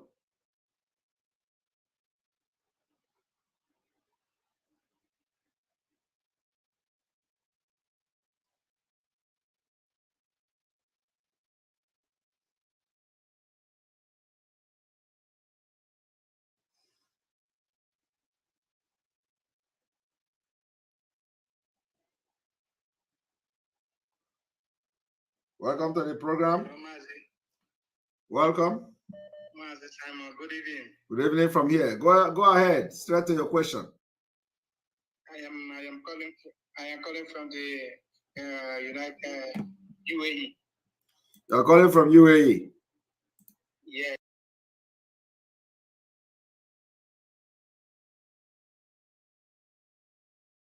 So I have been waiting for you to publish the number so that we have so many of us here who are interested to join the group. So all right, I'm still waiting for. Yes, I'm still waiting for. I think they have not given me that UAE number. So I think the group. I told the people that UAE should send their number to the media team, and then so that they will pass the number to me, and I will share it on our program. So as soon as I receive the number, I will share it on the program. Okay, sir. I also have two questions. Go ahead. Yes. My question is this. According to our culture and tradition in Biafra, and the way you come to UAE here, and there's so many developed countries, you see that the government do own the land. They develop the land and give the indigenous their like houses and all of that. So, and only that has brought on, as in, we build house and the road and infrastructure in Nigeria without proper plan. So my question is this: if Biafra comes and next year, not please, not if, not please, not okay. If, not okay. If Biafra comes, yes. Yeah. Okay. When Biafra comes, what will be how will the government of Biafra, what will be their plan to develop Biafra land? Are they going to take charge of the land, or the land will be owned by individual as it is today? You know, like the government, you know, there are lands as it is now in Biafra land. There are lands that are owned by individual, there are land that are owned by government. And what we are going to do is, because whatever we are going to do is for the best interest of Biafra people. So government will take major part of the land that we want, that can, you know, that can fall into the plan. And then, of course, compensate those, if, you know, as the case may be, compensate those who own the land, okay? So that, you know, the plan can be, you know, in uniformity. So government, the land that falls where government should take, government will take it and then compensate the owners of the land. That is the way we're going to do it. But, you know, at the end of the day, I don't think people will even like to live in their own house, you know, because it may end up being that it is better to live in the public houses than living in your own house at the end of the day. So it depends. You know, we're gonna see how to. That's why we say we are. You know, it is gonna be a multi-phased system. So yeah, at the end of the day, the system we are going to have may even encourage people to live in the public houses, okay, like government houses, like you have in Europe and stuff like that. So it may encourage people to live in public houses than living in their own houses. At the same time, it is going to also be very good. Like in Europe now, you have people who live in public houses. You know, you have people who live in their own houses, like what they call cottage houses and stuff like that. So it is going to be, we're going to have that system. So we want to know, we are going to bring the one that will suit Biafra, because what is in Europe may not be very attainable in Biafra because of the system of life and culture. So, but we are going to look a way to bring the one that suits Biafra, designed for Biafra people. I still have one more question. Go ahead. Yeah. You know, in Nigeria, what so many ethnic groups are facing today is marginalization, no recognizing the some minority in Nigerians. So what will be the plans of Biafra government? Which system will they adopt? Which system of government will they adopt? So that those minorities, like the Okoni, who are minority in the River State. I don't know. Yes, I don't know whether you have followed this. You have followed the exposition of this charter from the beginning. I have been following you right from last year. No. I mean, have you followed the exposition or I was doing on this charter from the beginning, the charter, Biafra charter? Yes. If you follow it, why do you ask this question? If you follow it, why do you ask this question? Because this question you asked now was addressed in the charter I read. Was it yesterday or two or the other day, 2 days ago or so? It was there in the charter, yes, where everybody control whatever they have, where there is no minority. Okay? Where you have the right to speak whatever language dialect you want. But then we have it. So all those things we address in the charter now. So why are you asking it now again? No, I thought that one is for maybe for a temporal as in for. No, it is not. No. Nothing is temporal. You know. So if we have a temporal, what we do is that we amend as when needed, and you know. So you have that issue has been addressed completely. So everybody, every ethnic group, every tribe have complete control. And I even went ahead to say, It can even be possible that they have their own laws. And then we have a general law that guide everybody. So it is, everything is possible. And when you talk about confederation, if you look at some of the countries that are practicing the unitary system or practicing this, like for example, the United Kingdom, for example, you have the people in Wales. They have different, they have almost different laws. And then you go to people in Ireland, Scotland, sorry. They have, of course, all of them are English system, but then they still have a different method of handling issues. And so they design their own system of governance and all that. So it might be the same thing. And then also Canada, yes, Canada have the same system. Even the UAE, where you are, have the same system. UAE, people, when people hear Dubai, they think Dubai is a country. Dubai is not a country. Dubai is just a state. And their laws are different. Yes. Laws are different. The laws of UAE is not the laws of Abu Dhabi here. It's not the same with the Dubai. It's not the same with Sharjah. It's not the same with Ajman. You see. Have their own separate police. Exactly. What's united is only the military. Yes. That is the kind of model we want in Biafra. So we need a central defense system. So all these things we design it to suit our current situation in that region. So that's what we are going to do. Because what is working for UAE may not work for us. So we have our own problem. We have our own way of life. We have our own culture. We must design our own to suit us. That is what we are going to do. Thank you, sir. Thank you. All right. This our brother finally spent 8 minutes here. All right. All right. Welcome to the program. Good evening from here. Yeah, good evening, Mr. Simon. Welcome. Go ahead with your question, please. Yeah, I'm calling from Spain. I'm Freeman by name. I just have a little question. Tonight, you said that we should not thank you. That's good. So my question is this. Let me go to straight. I know Biafra is coming very soon and is coming, so we all are going. How are we going to do about our currency? Are we going to use... Oh my goodness. I don't know why people... Why are you so your problem is currency. Is Biafra the first country? Somebody, did you watch the program yesterday? Yes. And did you not hear where somebody asked about currency and what?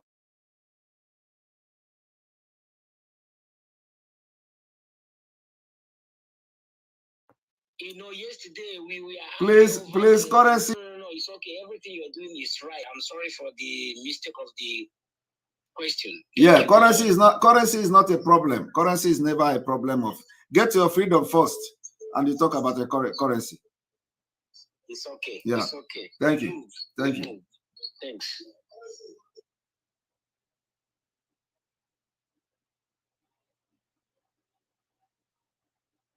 All right. Welcome to the program.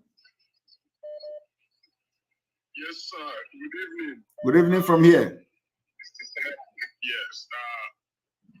I am calling from the United States, and my name is Richmond. All right. Welcome to the program. Go ahead with your question, please. Yes, I'm outside. Okay. But I hope you're hearing me very well. Well, I'm struggling to hear you, so go ahead. I want to congratulate you and your team and what you're doing. I think in 2 occasions I've sent you text messages of congratulation, whenever you bring any of these new models, into our success and what we are doing. More grace to your help. Thank you. On what you are presenting at the moment, which is the charter, I will want to make some contribution. First, when you in the introductory part, you made us know that the concept is a confederation system of government, which is cool. But from the beginning, I didn't agree with Mr. Mazin Namdekalo on, bringing the entire nations into Biafra, into what we are doing. But that will be a distraction now because he is the leader and this is what he felt is spiritual, that Biafra is spiritual, which I agree with him and you also agree with him. So let's leave that as it is. How do we manage these nations and not be like Nigeria at the end of the day? That is the question. Because Nigeria is the way it is because there is, like you used to put it, dangerous diversity. Yes. And those diversity is coming to play in Biafra if we don't harness it from the beginning. So if what we are doing, sir, let me finish so that you can understand. If what we are doing is actually to run a government that is based on confederation system, it is the best for, the complexity of nations that are going to form Biafra. But when you look at the body language of these nations, apart from the core Igbo people, you see that they are not, 100% anyway. There will be a plebiscite, and there will be probably a referendum or plebiscite. So from the beginning, you're supposed to involve people. How do you involve people? And I believe that this that you are reading out now is not actually a working document already. I believe you want us to make inputs. What the government that is in place supposed to have done before now is to ask people to bring papers. Everybody should bring ideas. Then they can now compare it together and give us a system. Because when you do it on your own this way, people are not involved. You should have allowed people to make papers. With those papers, then you can now sit as a government and choose the best. You don't just load this thing on people. Then it's not democracy. Yes. Let me correct you. Let me correct you before you go further. First of all, what I am reading to you now is not my making. Okay. What I'm reading to you now is the making of the government, of the Biafra government in exile for many years ago. And it was not done by individual. It was done by group. It was done by cabinet comprising of the people of Biafra, which is from the coastal region, from the hinterland, and from all part of Biafra. So it was in mutual understanding and in agreement. So it is not something done by somebody or done by one person or done by individual. No, it was something that was done by the people of Biafra, which comprises the coastal region and the hinterland. And they are well represented in the Biafra cabinet, in the government of exile cabinet, as I speak to you. So yes, these are the things that people don't know. And that is why when we make this activation of the Biafra government in exile, we are now bringing something that many people do not know. And we want to give this Biafra government in exile the power and the legitimacy that has been lacking for many years, because all these years, a lot of things have gone wrong, a lot of things were going wrong. So we want to do things the right way now. That's why they are coming on board. You understand? So so I'm not just reading something that they exactly what you said is the way it was done. So people came together. Then those who were involved and those who were consulted, a lot of consultation were made. And every territory and every province were part of this discussion, and they put this charter together. And of course, it is still open. And now we have even gone further in bringing people, to the Biafra struggle, which is not public yet. So, like I say, if you followed one of the Twitter I made the other day, I said that Akwa Ibom is going to sit at home, and you're going to see it happen.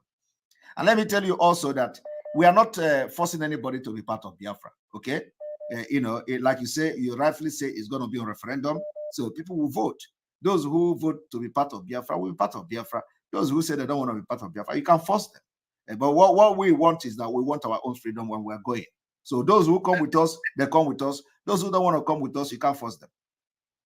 Simon, you are a politician, so you understand what it means to be the background of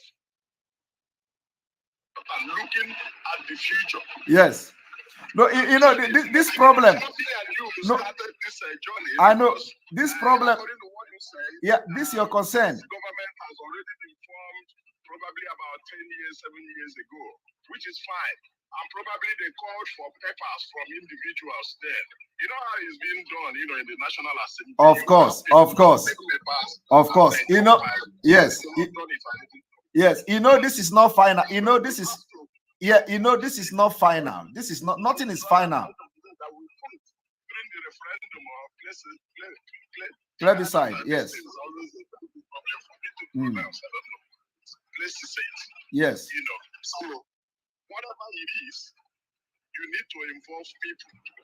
The governments need to involve people so that it's not only us that are really agitating. Yes. Let other people, professionals, You see, my brother, we are saying the same thing. Yes, we are saying hello. Yes, watching okay. Yes, let me tell you. Exactly. Please. I want to ask you something. Can I ask you something? I know. Can I ask you something? You are just talking. Are you listening to me at all? Are you listening to me? Are you listening to me at all, or you are just talking?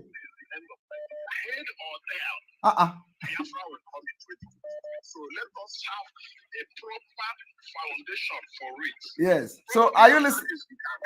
Can you listen to me, or is my phone not working?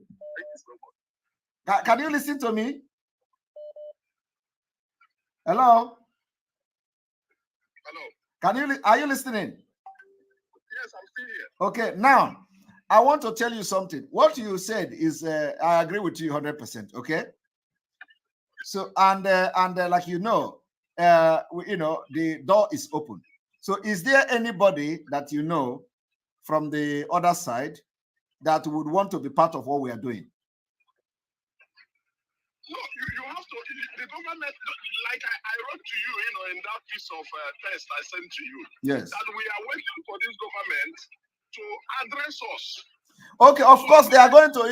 No. They are going. Of course they are going to. But I'm just asking you now, like a general question, because we need people. Is there anybody that knows anybody that want to come close to what we are doing from the other side of Biafra? Because we have a lot of them anyway already in what we are doing. But yes, in case. You know what I keep on saying? You have done so marvelously well. Posterity will pay you. Because if we put the kind of work you have done, even with what Mazin Nandekalo has done over time, you have done more work than Nandekalo has done all this. Yeah, I'm not saying that it can be poor, but within the little time frame that you have done excellently well. But this time around, what I expected you to do, or the government to do, because the government now that is giving you the rights to read out this thing, could have been for them to first of all address us. No, I have just told you. Yes, you send a message. You say you are waiting, and I have been announcing that they are going to come to address Biafrans. Okay? Please let them address us. They will come to address Biafrans. You are the spokesperson. Yes. Then you will announce that anybody who has suggestion, anything that they want for Biafra to move forward, to have a pure foundation for Biafra, should send it to that email address. You will be surprised. Frankly speaking, you know that I have always been at the background on this. I'm not only speaking out as it, but I do a whole lot secretly. Yes. And I know thousands of people are like me, who are just lying by the side of following every day the progress. Yes. Call for papers first. Let us. You will be surprised. Okay. Frankly, Now. Okay. Now that one is okay. That one is set. Yeah, that one is settled. The cabinet, they will address Biafrans very soon. I have said it several times. Now let me ask you: Do you have anybody that you would want us to approach? Do you have anybody, maybe somebody that that could be of help from the riverine area, from the coastal region, that you feel that we can approach, that if we approach the person, he will join us? Yes. So can you please link me with such person? I will. Great. That's all. Thank you very much. I'll be waiting. Please, I'll be waiting. Very, very important. And Thank you so much. Thank you. Keep doing it. All right. Brother. Thank you very much. Thank you so much. All right. Welcome to the program.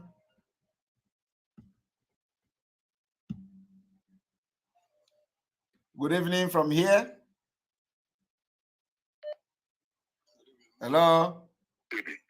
Please, Mazi, there's this something that bothering many of us that are living in abroad here, right? Please. Okay. You know, he said we should ask you any question that is bothering us. Yes. Yes. But I'm asking on behalf of many of us here because they say anybody that first gets you on the phone should ask this question, you know? Okay. You know? But I would like to speak it in Igbo, please, because I don't want to implicate our people living in diaspora now. So Okay. Okay. Yeah.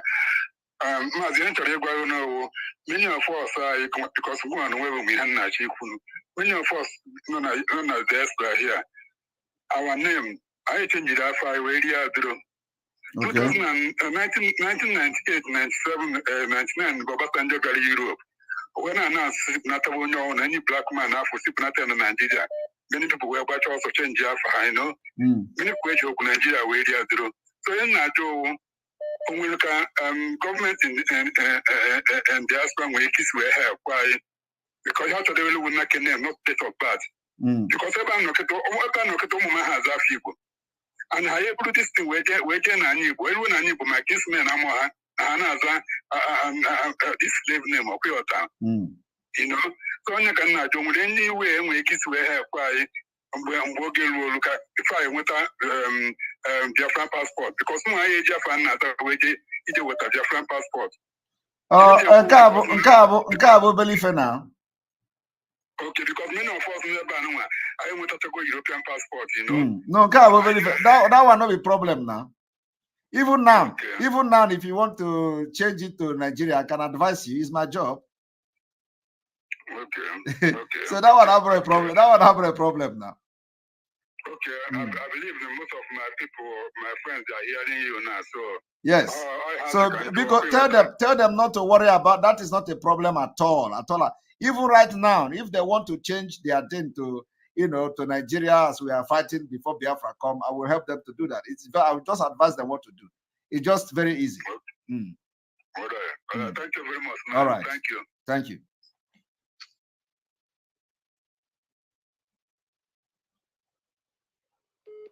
Welcome to the program.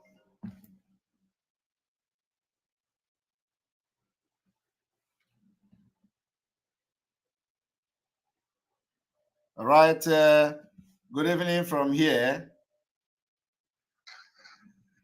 Hello, Simon. How are you? Oh my goodness! It's a lady's voice. So it is a lady. It is a lady that has been washing me with $300 of super chat. Huh? Chineke God. Chineke God. So that so it's a lady that caused the Gulf War of Asia War and Biafra War on social media. You're welcome. Okay. My question is regarding even when Onyendu was here, he talked about the influx of Biafrans when Biafra comes. Yes. And there is no infrastructure back home. And you are looking at hundreds and thousands of people flying into Biafra land. There are no roads. There's no housing. There's no water. What are we going to do?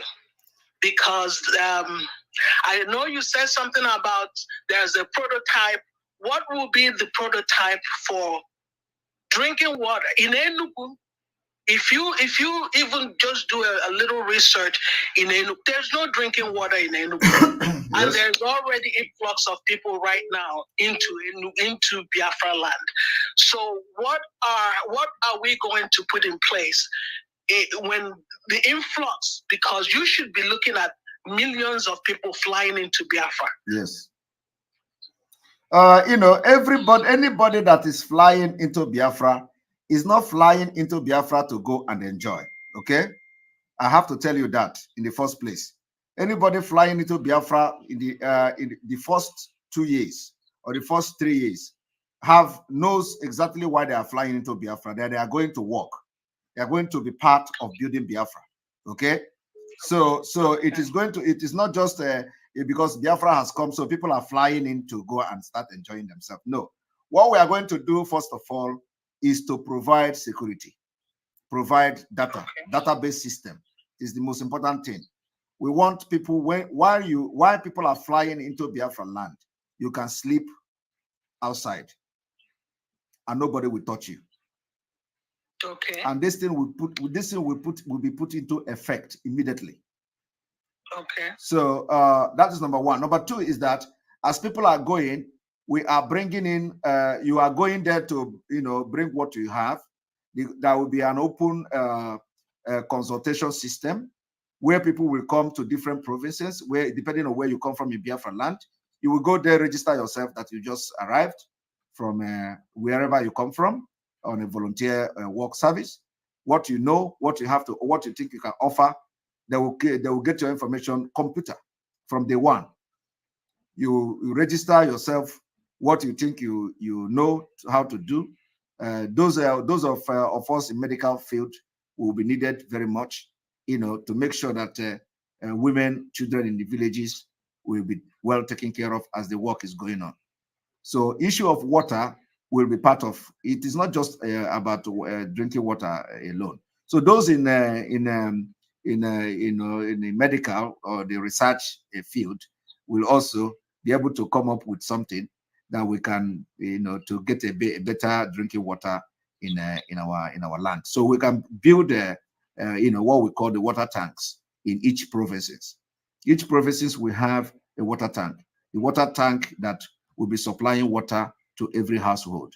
So in that water tank, we're going to have a central water system where the researchers that may be coming from abroad will bring, whatever chemical or whatever. We even have it in Biafra. Like, there is something we call alum. I don't know whether it is healthy, but anyway. So just to give you an idea of what you will be expecting.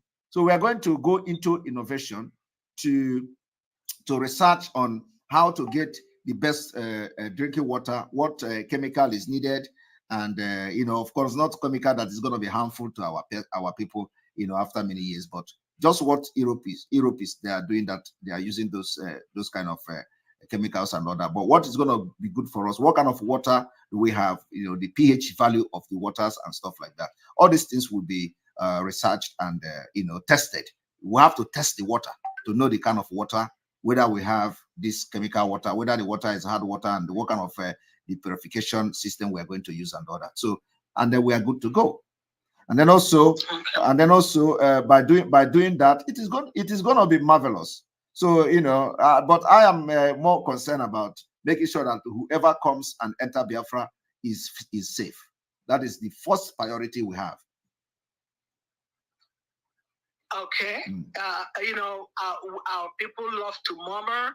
What you want to cut out from the beginning is the murmuring, where people said, which is what they're saying now, is this the Biafra you promised us? So we want to have something in place right from the beginning that cuts off that, is this the Biafra? Yeah. Oh, if we knew.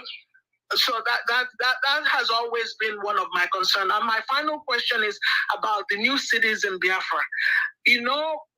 Back in the day, there were all cities where trading posts. They were not cities. They were just trading posts where, like, palm kernels were sold. I mean, I remember my grandfather, they used to traverse those old cities. There's so much you can expand in Aba. There's so much you can expand in Enugu. Can we have experts who can identify newer areas in Biafra land where new cities can be built? So when we hit the ground running, the young men who are going to start, everybody will go to work. I remember a man who called in one of your programs. He said you will work so much in Biafra land that they wouldn't even allow you to sleep. Yes. Because so that there will be areas, where the new cities of Biafra land, say if it's in Okigwe or wherever, identify all the trade posts where our grandfathers used to sell palm kernel. Why do they choose those trade posts? And are they viable for development? And to mark those areas, and even to have consultation with the people in that area and say, when Biafra comes, we are going to start new cities in these areas, and people should start the background work. So when we hit the ground, the young men, there will be no room for any young man in Biafra land to be whiling away or being idle. They know you were sent to Okigwe to start building a city. You sent to this place to start building railroads. You sent to that place. So everybody, all hands will be on deck. Yes. Everybody hits the ground running. Nobody is idle, and there'll be nobody saying, "Oh, okay, here we go again." I just want to make sure that there's a plan. I know you said there's a prototype, but also identify those old areas, those old cities, and we make sure that we are going to expand Biafra outside of what it is now. Yes. Because what we have now cannot contain us. And then when we build, we're building up. We're building up. We're building as high skyscraper, small footage of land can contain 1,000 people. Yes. So we will have enough land to accommodate as many Biafrans that want to come back to Biafra land, because that's what they're always telling us. We don't have the land. We may not have the land, but we can build up. Yes. We don't have to sprawl out, or we can build up. Yeah, that's why. That's my suggestion. Yes, of course, and that's exactly what we're going to do. And that's why we're going to have this, the housing system, and then the plans and all that. So I agree with you. And believe me, as time goes on, as people begin to see the green light, ideas will be coming. And like you said, everybody will be busy when Biafra come. We will keep everybody busy. And you know that the security will solve more than 60% of our problem. And that problem will be solved once we have the database system. Every fingerprint of everybody in Biafra land will be taken, and so once we have that, the security is solved.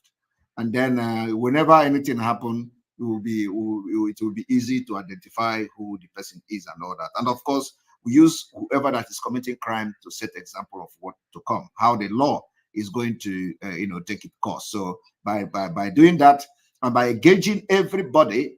Everybody will be very busy that you don't even think about crime. You will not even think about crime. Okay. So, yes. All right. Okay. All right. Thank you very much. Thank you very much. And you are not from China. All right. And here we go. So I'm going to have another 9 minutes into this program. Because now people are asking very important questions, and this is kind of question I want to be addressing. All right, welcome to the program. Go ahead. Good evening, Master Simon. Yes, good evening. Good. Yeah, I'm very, very happy for what you're doing, and I thank you very much for what you're doing. Okay, I'll go straight to my question. Yes. My first question is, please, this Biafra charter, is it on public domain? Is it available for Biafrans so that you can go and look at it? Well, it's on public domain, but that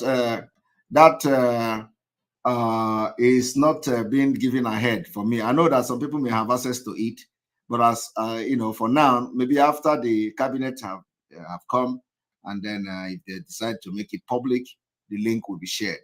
But I think for now it is public, and those who may have access to it, they are very happy to. They are lucky to have that. You understand? My second question. Yes, understand. And my second question is in the area of leadership. I want to ask, what is going to be the criteria for which leaders will be voted into power or offices to rule in Biafra land? Well, like you've seen, if you listen to what I just read in this charter now, you see that there is already a laid down criteria being said there. You have to be of age.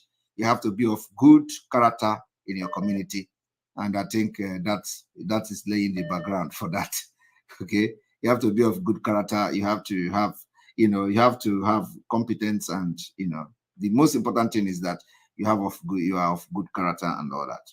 So and it is there in that charter. It may be, of course, this is not final. Like a lot of things may be added in the criteria and all that as time goes on. But at least you have to be of good character. Security check, of course, like crime. We are going to have this kind of criminal record and stuff like that. There is some kind of crime you commit, you will not, you'll be disqualified from contesting any public office to a certain point. All right. All right, thank you very much. Because the reason why I ask this question is because of all these criminals that are working for the zoo that I already know. We are not going to give them any chance to come and do their rubbish in Biafra. I have always addressed this thing. The law we are going to have will not create any room for any nonsense. So, just have that at the back of your mind. All right, thank you very much. Thank you. My name is Good. All right, welcome to the program.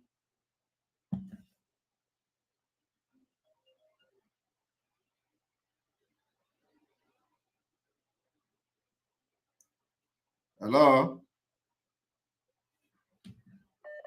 Hello? Yes, welcome to the program. What you don't know is bigger than you. Go ahead. Go ahead with your question. Yes. Good evening, sir. Good evening.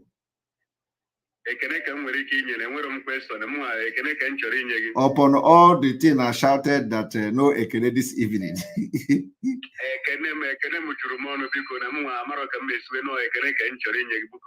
All right, thank you very much. Thank you. There we go. Thank you very much. Thank you very much.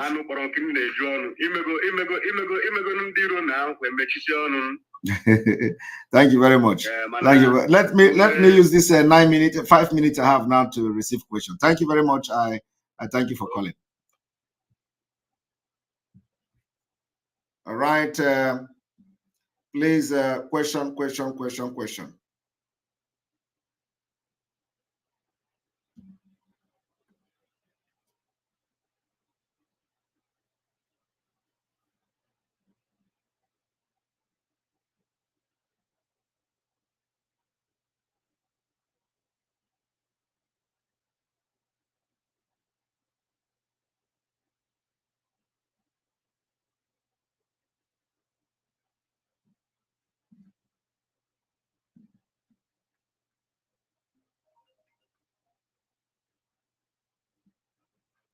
Welcome to the program.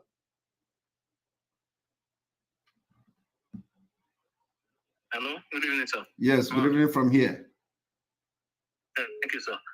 Mazi, my question is because our people have suffered enough. I hope we are not going to have the kind of police that Nigeria have that is dealing with our people. No, my question. No, we are not. We are not going to have anything close to police in Nigeria. Our police will not be carrying gun. Once you solve the security problem with the database system, you don't need to carry gun. So our police will not be carrying gun. Like you see in Nigeria, and our police will not be using pickup. We are not going to be using pickup. We are going to be using cars, and they are going to be two in a car. We're going to be using car. We're going to have a model of the police system you have in most of the European countries. So never can we use pickup. Pickup is what you use in animal kingdom, what you use in the zoo. We zoo to go and watch animal and guide animal. If you go to South Africa, tropical, whatever they call it, in the zoo, that is, you see people hanging and carrying gun, and they are the one looking after lions and all that. And this is what is going on in Africa. So we're going to give a model to Africa. We're not going to be using this nonsense pickup. And there is no police that will be standing on the road. So by the time we fix Biafra, all these things so don't even go there at all. If Biafra is going to be the police in Nigeria, what are we fighting for? Even if we don't get anything, that's why that particular one must be solved. you, man. Yes, thank you.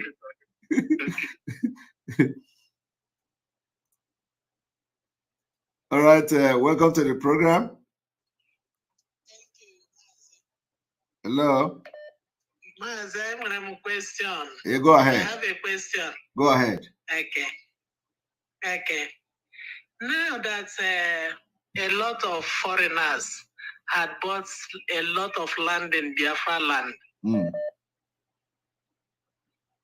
like for instance, CHINA, they have bought massive land in Biafra land through Nigeria government. How do we retrieve our land? It doesn't matter who bought land. Once once your land falls into Biafra territory, it becomes you are under the protection of Biafra government. So what we do to our what we do to our citizens is what we do to you. If your land falls where we are going to retrieve our land and balance you, we do it. The same thing we do to our citizens. So there is no difference. Praise God. Praise God. Yes. Praise God. Chuku gozie again, no? Yeah. Well. Adam. All right.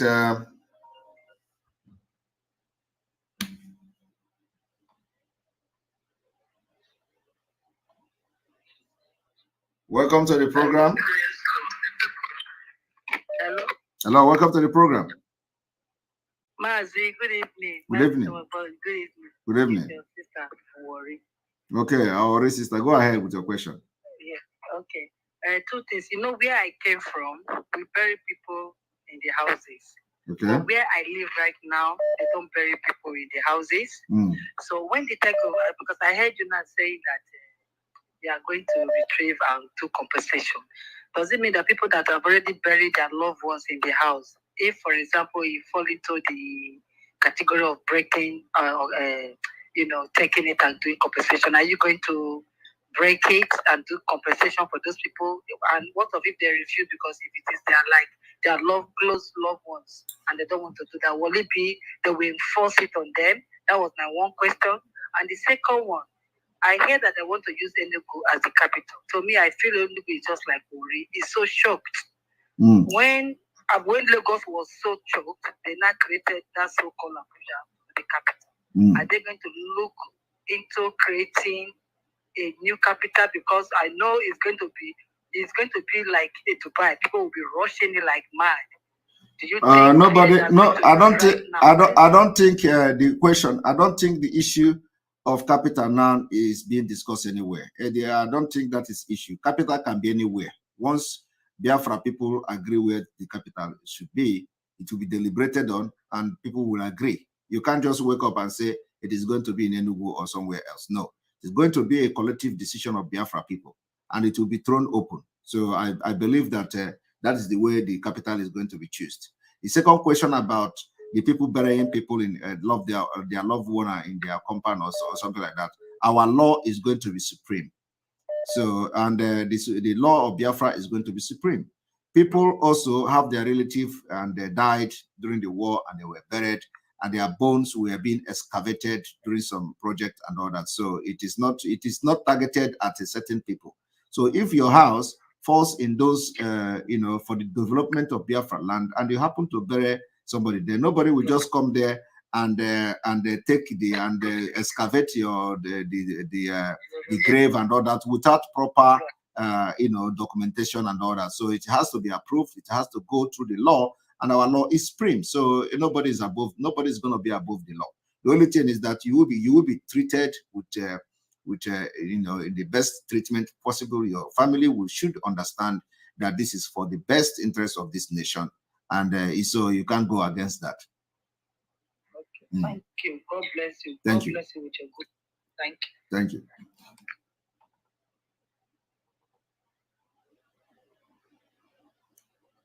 All right, we have spent 2 hours 30 minutes, and I think the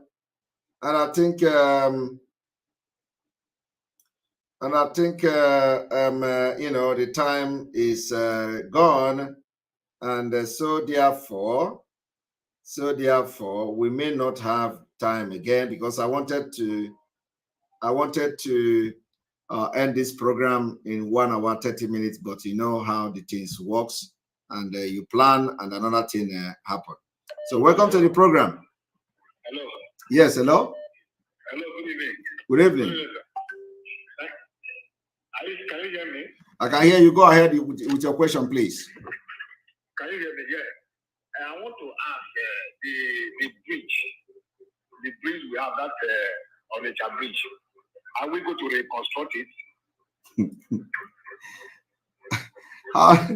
If it requires to be reconstructed, why not? But why are you asking about Onitsha Bridge? Because it's only one way, and that is only one to enter the other side. Mm. The other side. It should be, I think it should more than that. Okay, so of course, if it will be open for discuss, if people want more of Onitsha Bridge, why not? That shouldn't be a problem. Mm. Okay. Yeah, thank you. All right.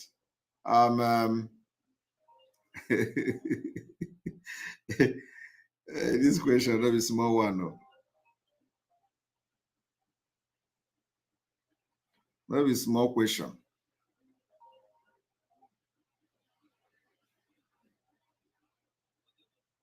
Yes, welcome to the program. Good evening. Good evening from here. I have a question. Go ahead. I wonder, people have been putting the duty of Biafra, the futuristic duty of Biafra, and they are not even asking the immediate questions we have on ground. Mm. We are at a state of war now, currently, in Biafra. Mm. And my question is very simple, and how are we going to handle both the relief agencies, both local and international relief agencies? Is there any plan for that? At this very point in time, we are at the state of war. Thank you, sir. How are we going to handle it? How? Relief agencies. I know, like how? How are we going to handle it in terms of consultations? What plan do we have for both local and international relief agencies for aiding Biafra in terms of in a thing like this, you don't go ahead of time and start negotiating with the relief agencies and all that. It is when things start to happen, and then the awareness will you start creating the awareness, and then if there is need for the relief agency, you go into discussion. Nobody goes ahead of time and start discussing that. People are already homeless. Yeah, people are. So of course. We are not people that stay in the refugee camps or yes. IDP camps. Yes. And people are already homeless. Yes. That is the problem, because the people that are shouting for election, and the people that are not that don't want to recognize the fact that you are already in the state of war, you can see the media is not reporting it. So when you see even in Benue State, where you have seen even the BBC have made documentary on the refugee camp in Benue State, where people do not have even a tent. You see that no agency is there to give them shelter, okay? Because of the corrupt system in Nigeria. Because when that aid comes, some people will, they loot the money instead of doing it. So it has been a problem. So nobody wants to identify with Nigeria as such. So for the fact that Biafra is still under Nigeria, and judging from the condition of people in Benue State, you find out that no relief agency will want to take interest in anything Nigeria. But when we have our Biafra, when we declare Biafra, when we begin to fight for Biafra, and there is need for relief agency to come, I believe they will embrace us and they will come. But not under Nigeria. Under Nigeria, everything is calm. So nobody wants to come. So I want people to use what is happening in other parts of Nigeria to take example, because there are refugee camps, that IDP camp everywhere, and no aid is. Of course, they are coming, but you don't see the impact anywhere. All right, thank you.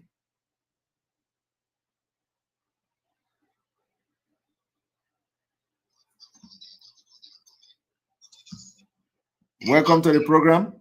Hello. Hello. Yeah. Hello. Hello. Yeah, Mazi. Yes. Ekpa. Yes. Good evening from here. Go ahead with your question, please. Okay. Hello.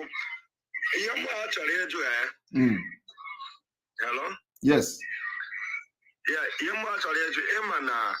Like the governors are here. From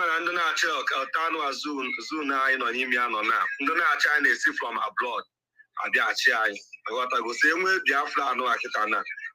Something like that. And it is not where the person comes from that that is causing problem. Okay, it is not whether Mandela chicken and Nigeria and they say abroad. It's not the reason why they are not the reason why not is the Nigeria system itself. So no matter who you are, even those people when they come to Nigeria to Ichigi, they came with good heart. But once they enter Nigeria system will corrupt them, and they become the same thing with those people they went there to meet. So it is not where the person come from. And of course, yes, the people that some people will come to Biafra, will come from diaspora to be part of the leadership of Biafra. You can't deny that. So, but the point is that the system itself will be the thing that is going to make the difference. So don't look at those coming from abroad to rule you in Nigeria and they become miserable and their rulership become cost to you is because of the Nigeria system. So nobody will come to Nigeria and make any impact. They will come and they will fail because Nigeria is designed to fail. Thank you. Okay, thank you very much. Yeah. Because the reason I asked the question is because of for Nigeria here, if something happen, the government will start telling police people to be shooting people. I have just told you the reason. Yes, this is the reason I have just told you now. So we are not going to have that kind of a police that is going to start shooting somebody, and we're not going to have a government that will order to shoot their citizens. Thank you. Thank you very much. Thank you. All right, a lot of people are saying I should stay 3 hours. A lot of people are saying I should stay 3 hours. All right, I'm giving you my 3 hours today. Welcome to the program. Please go ahead, step straight to your question. Yes, my question. This is my first time calling you. So, wow, you're welcome. My question is this. Yes, my question is this. What are we going to do about all those drinking and driving problem we have so much here in Nigeria? Like we that live in abroad, like I live in Houston, Texas, and I used to live in London and Canada. When Nigerians come, most of us have problem drinking and driving. And when I travel back home, when I talk to most of the people, they will tell you is that when they drink, that's when they see clear. I know this question I'm asking you now, they will hate me for bringing it up. Yeah. This is the first problem we have to start solving. Okay.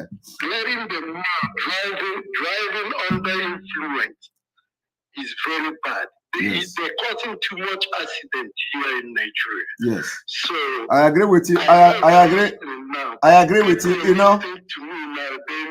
Yes. One thing is that this question sounds funny to a lot of people, but I don't know how important it is. This is one of the most important questions, among other good questions today. So, but let me tell you. I've been watching you all the years. So wow. This is my problem. Right now, I'm in Nigeria. Okay. When you talk to two people, you go out and hang out with people, they will drink like there is no tomorrow. Yes. And they will still enter their car and drive. Yes. Yes. So this is the big problem we're going to have. We're going to have to do it like they do. Let me tell you. First of all, we are going to solve that problem. It is not too much to solve.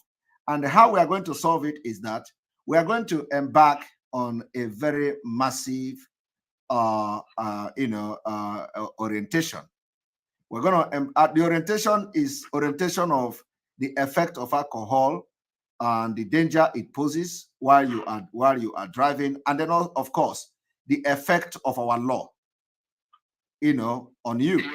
So we are going to. Can I address it? Yeah, can I address it? So we are going. Yeah, we are going to create. We are going to embark on this orientation on three to orientate our people on the three most important consequences or effect of alcohol. One is the danger it poses to the public safety. Two is that the orientation of the consequences of that it will have from the law perspective and the punishment that comes from it. So it is not something that is going to happen because we are changing the system. So after the orientation will be very massive. A lot of people was deported from Europe, America, and Asia, and everywhere because of drinking and driving. Yes. Yes. So I know that because I've been all over this place. You see, So once you have effective laws, okay? Once you have effective laws, the problem will be solved. And we are going to, in the first 20 years of Biafra, we will activate the driving school system where people will be, with the younger ones, will be lectured, from the practical to the theoretical part of the driving and, the safety, the road safety and all that, because we're going to have, just like you have in America, the road signs and all that. We're going to have that in Biafra. So we are going to make sure that the new generation, yes, the new generation will be put through the school. So as the old generations are going down, the new generation are growing up to, to be what the face of Biafra, what we want the Biafra to be. And then thereby obeying the traffic laws and all that. So it's going to be a gradual process. And of course, license will be suspended and the law will take its effect. If you are caught driving drunk and drive, you're going to pay fine. Your license will be taken away from you depending on the level of alcohol in your system and depending on the number of offenses you have committed and all that. So we're going to enforce that just like in the Western world. And it is very easy to do. So once people understand the effect of taking your license away from the system and making sure that the law is enforced, and I believe that by the time you fall a victim like 3 times and you see the effective of that law, you are going to learn your lesson. And of course, we may take license away for a certain period of time, maybe like 6 months, maybe like 1 year, depending on the amount of alcohol in your system and depending on how many times you have committed the offense. So by the time you go through it, the routine of this suspension for 6 months from driving, 1 year from driving, some people even in Europe here, when you take their license away, they will still go and drive, try to take risk and drive. And sometimes they get caught. Sometimes they get caught, sometimes they don't get caught, but you cannot do anything about that. Your insurance will cover any accident, anybody, yes, anybody injury will cost to anybody. Yes. It's not like you will just jump in your car in Nigeria. Yeah. So do not worry about that. It is going to be solved, and we have the key to solve it. The only thing we should be talking about now is to bring money and let us fund our freedom next year. Very important. So that all these things we are discussing today will actually come to fruition. Thank you. No doubt. All right. Thank Right. you. Next person, like we are now going 3 hours as people, want us to, some people appealed that we need to have 3 hours. So here we go.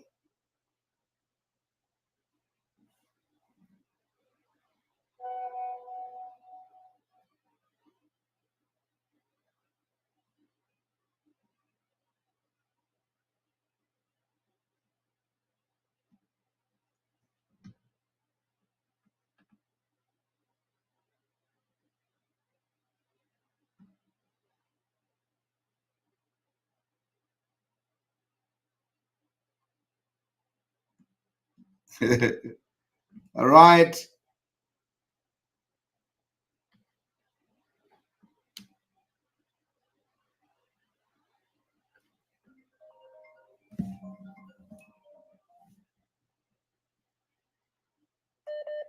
Welcome to the program. Hello, Mazi. Hello, welcome to the program. Oh my goodness. The phone went off.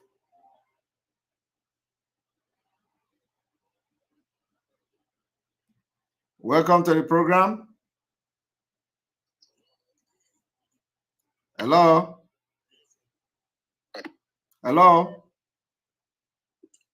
Hello. Good evening, my beloved brother. Yes, you're welcome to the program. Yes, I have one good question I want to ask you, sir. Go ahead. Yes, first of all, before doing anything concerning progress and development in Biafra land, I want you to tell me how we manage this problem of electricity. Because without electricity, there's nothing that should work. Because electricity comprises everything that you can think of. Because here in Switzerland we are, since from almost 30 years I'm here, I've never seen electricity go off from one second. So how can we manage this problem of electricity? Because without electricity, there's nothing will be done. Let me tell you, let me tell you one thing. The first 6 months or the first 8 to 9 months after Biafra, when Biafra has been restored, yes, sir, we will start building reactors that will give, in fact, immediate at the 6 months or 8 months into Biafra, some places will start having electricity without interruption. And do you know how we are going to do it? Do you know how we're going to start? No. We are going to start building what I call biogas reactors. The biogas. We have it here in Switzerland. So all those things we have, we don't know, people don't know what to have about, for Biafra. We're going to build biogas reactors that will generate electricity for 25 years. Yes. With waste. And Biafra land, we are blessed with waste.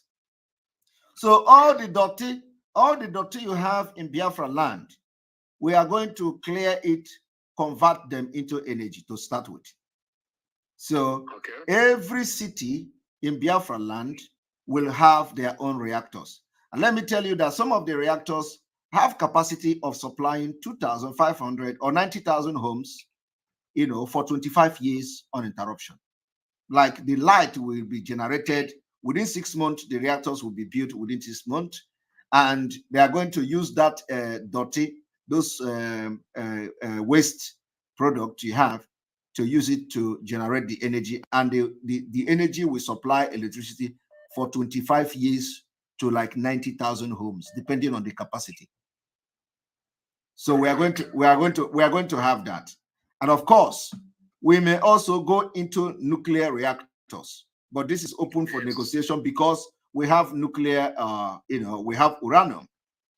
So we can go into nuclear reactors, and by approval from the international community. The reason why Nigeria cannot have nuclear plant is because of this terrorism. So if we have Biafra, which we are going to be, almost 100%, the Christians or Judaism or whatever you can eat, but at least not Islamic people. So so we will be given the opportunity to have this once we meet the international requirement, we will be allowed to have our nuclear reactors for our energy and all that. So there are different options. Yes. So I have one question here, please. Okay. Very quickly. Please, the most important thing for me again is how can we train our young men from 18 years, that is military compulsory, just like here in Switzerland. We have answered that question before. Every Biafran from 18 years will go into military service, compulsory military service. Both girls and boys. Yes, the women will be on on choice. Yeah, women will be. Yes, do you know why I say? Because even in Israel, the women, they have many paths to take. It's not only to go to war front. We know, but the model we are taking is not like these are the things that will be. These are just our opinion and what we feel that could be good. So if the Biafra people decide that women will be going to compulsory military service, of course, then it is the choice of everybody. So, but if they decide that it is going to be women will have, we can choose whether to go or not to go, then it is the choice of everybody. But male is going to be compulsory. So these are the things that no single individual is going to decide. So it's going to be a collective decision of Biafra people. So if they decide that the women will also have a compulsory military service, why not? But I'm just saying that most of the countries, they have only men compulsory and women have the choice, they can decide whether to go or not to go. But of course, in those countries like Israel, of course, if they have the compulsory military training for women, then why not? Why not? Because we are going to have almost the same situation there because we'll be surrounded by all these people. We have the same situation. That is what I'm saying.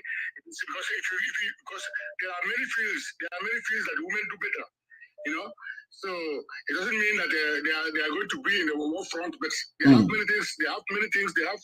There are millions of things that women can do better, Yeah. So anyway, I've heard you. Thank you so much. Thank you. And I'm really proud of you. You don't even know what we are doing. That is, you are the most responsible person I see in my life now. So I thank you so much, and God will guide you. And every single blessed day, I watch you. I don't sleep without watching you. Thank you. All right. Somebody asks, what about Biafrans in Kogi and all that? We are not going to leave anybody behind. So it is going to be your choice either to be part of us or not to be part of us. But to us, we are not going to leave Biafrans. So if you want to be part of us, you can be part of us. And of course, so we are not leaving anybody behind. And in a few days' time, we are going to speak in a language that the world will understand. And so any place you see that thing, you know that that place is a Biafra territory. Welcome to the program. Good evening from here. Good morning from here. Thank you so much. My question is that in this Nigeria, so-called Nigeria country we are today now, their mode of worship of this noise everywhere. You can't imagine that houses, you cannot even sleep with the noise of this Muslim and some Christians. Which when we get our Biafra, are we going to allow such mode of worship? Please, because it's giving me headache. Yes, let me tell you, the reason why you have this mode of worship is because you are in an insane country. Nigeria is an insane country, insanity. So we are not going to have that kind of mode of worship in Biafra. And let me tell you, the reason why you see those people worshiping is because things are not moving. It's because people are poor. The poverty is everywhere. So everybody has been deceived to go to church to get money and get wealth and stuff like that. So, if you get yourself busy that you can get salary every month, feed your family and all that, you will be very busy. You can worship God very calmly and very in a civilized manner. So those things are the things that we are going to correct. You can't just enter Biafra and be hearing people crying with and crying. No. In fact, let me tell you, it is even the ozone of breeze you will be getting will even all those people carrying those things to do that thing. They will even stop it by themselves. Nobody is going to tell them. They're like, how can I go outside and do what I'm doing before? So my sister, we are going to correct those things because we want a decent country. We want a country that, just like where you are in Germany, because I believe you're coming from Germany, right? Yeah. All right. All right. So thank you very much. Thank you. Yeah. Thank you, sir. Thank you. All right, the last caller. This is going to be the last caller. The next person is going to be the last caller. Welcome to the program. Hello, welcome to the program. Hello, good evening, Simon. Good evening from here. Yeah, thank you for the good work you're doing. Please, I just have one concern. Go ahead. And it's coming from what the exposition you made today about what Buhari said about killing millions of Biafrans to keep Nigeria together. You know, since this UN has given an order for them to release Nnamdi Kanu, and they seems not to wanting to adhere to that, and some of the northern groups has come out and said over their dead body would that happen. And since then, the so-called Ohanes and Igbo, all the Igbo elites and whatever, none of them are even to come out to counter the northerners for making such statements. And it seems everybody is keeping quiet. I know well within you most. My question is, I hope, because the way the things are going, if they cannot obey UN order, I'm just wondering how will it be possible that the Nigeria court system is going to make Nnamdi Kanu to be released. I hope you guys have a plan B of how to make sure that he's out, while we still continue to source of how. I don't know. I don't know if you have been following our program. It is not every question you ask. Somebody have asked this question, you know. So I have listened to you, and your information is noted. Okay, thank you very much. That's my concern, because the way the guy is going is crazy. He can do anything. So, and we want our leader alive. Your question, your concern is noted. Okay, thank you very much. Thank you. Thank you. Yeah.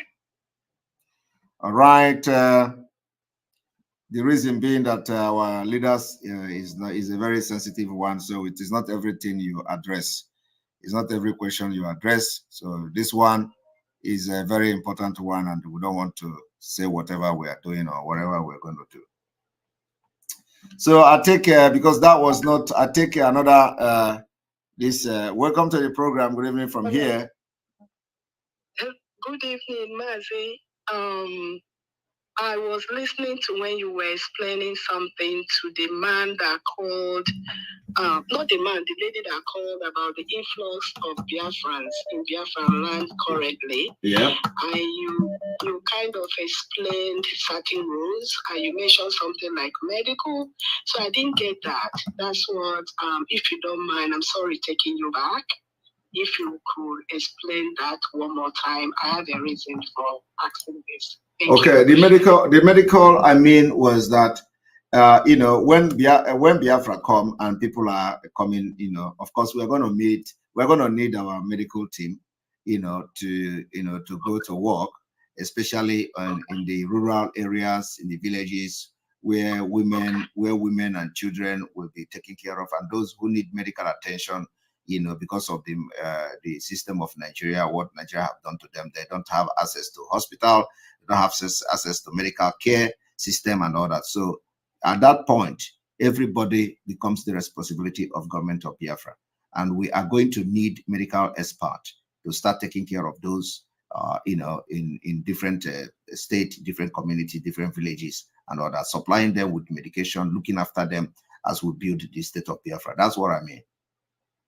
Okay, thank you. So when the time comes, you'll be able to announce that, correct? Of course. Yeah, when the time I announce when they announce. When the time comes, okay, that's after the restoration. Yes, once we restore Biafra and secure our borders and our air, the work starts. All right. Thank you very much for explaining. I missed that part. All right. Thank you. Thank you. Thank you. Bye. Bye.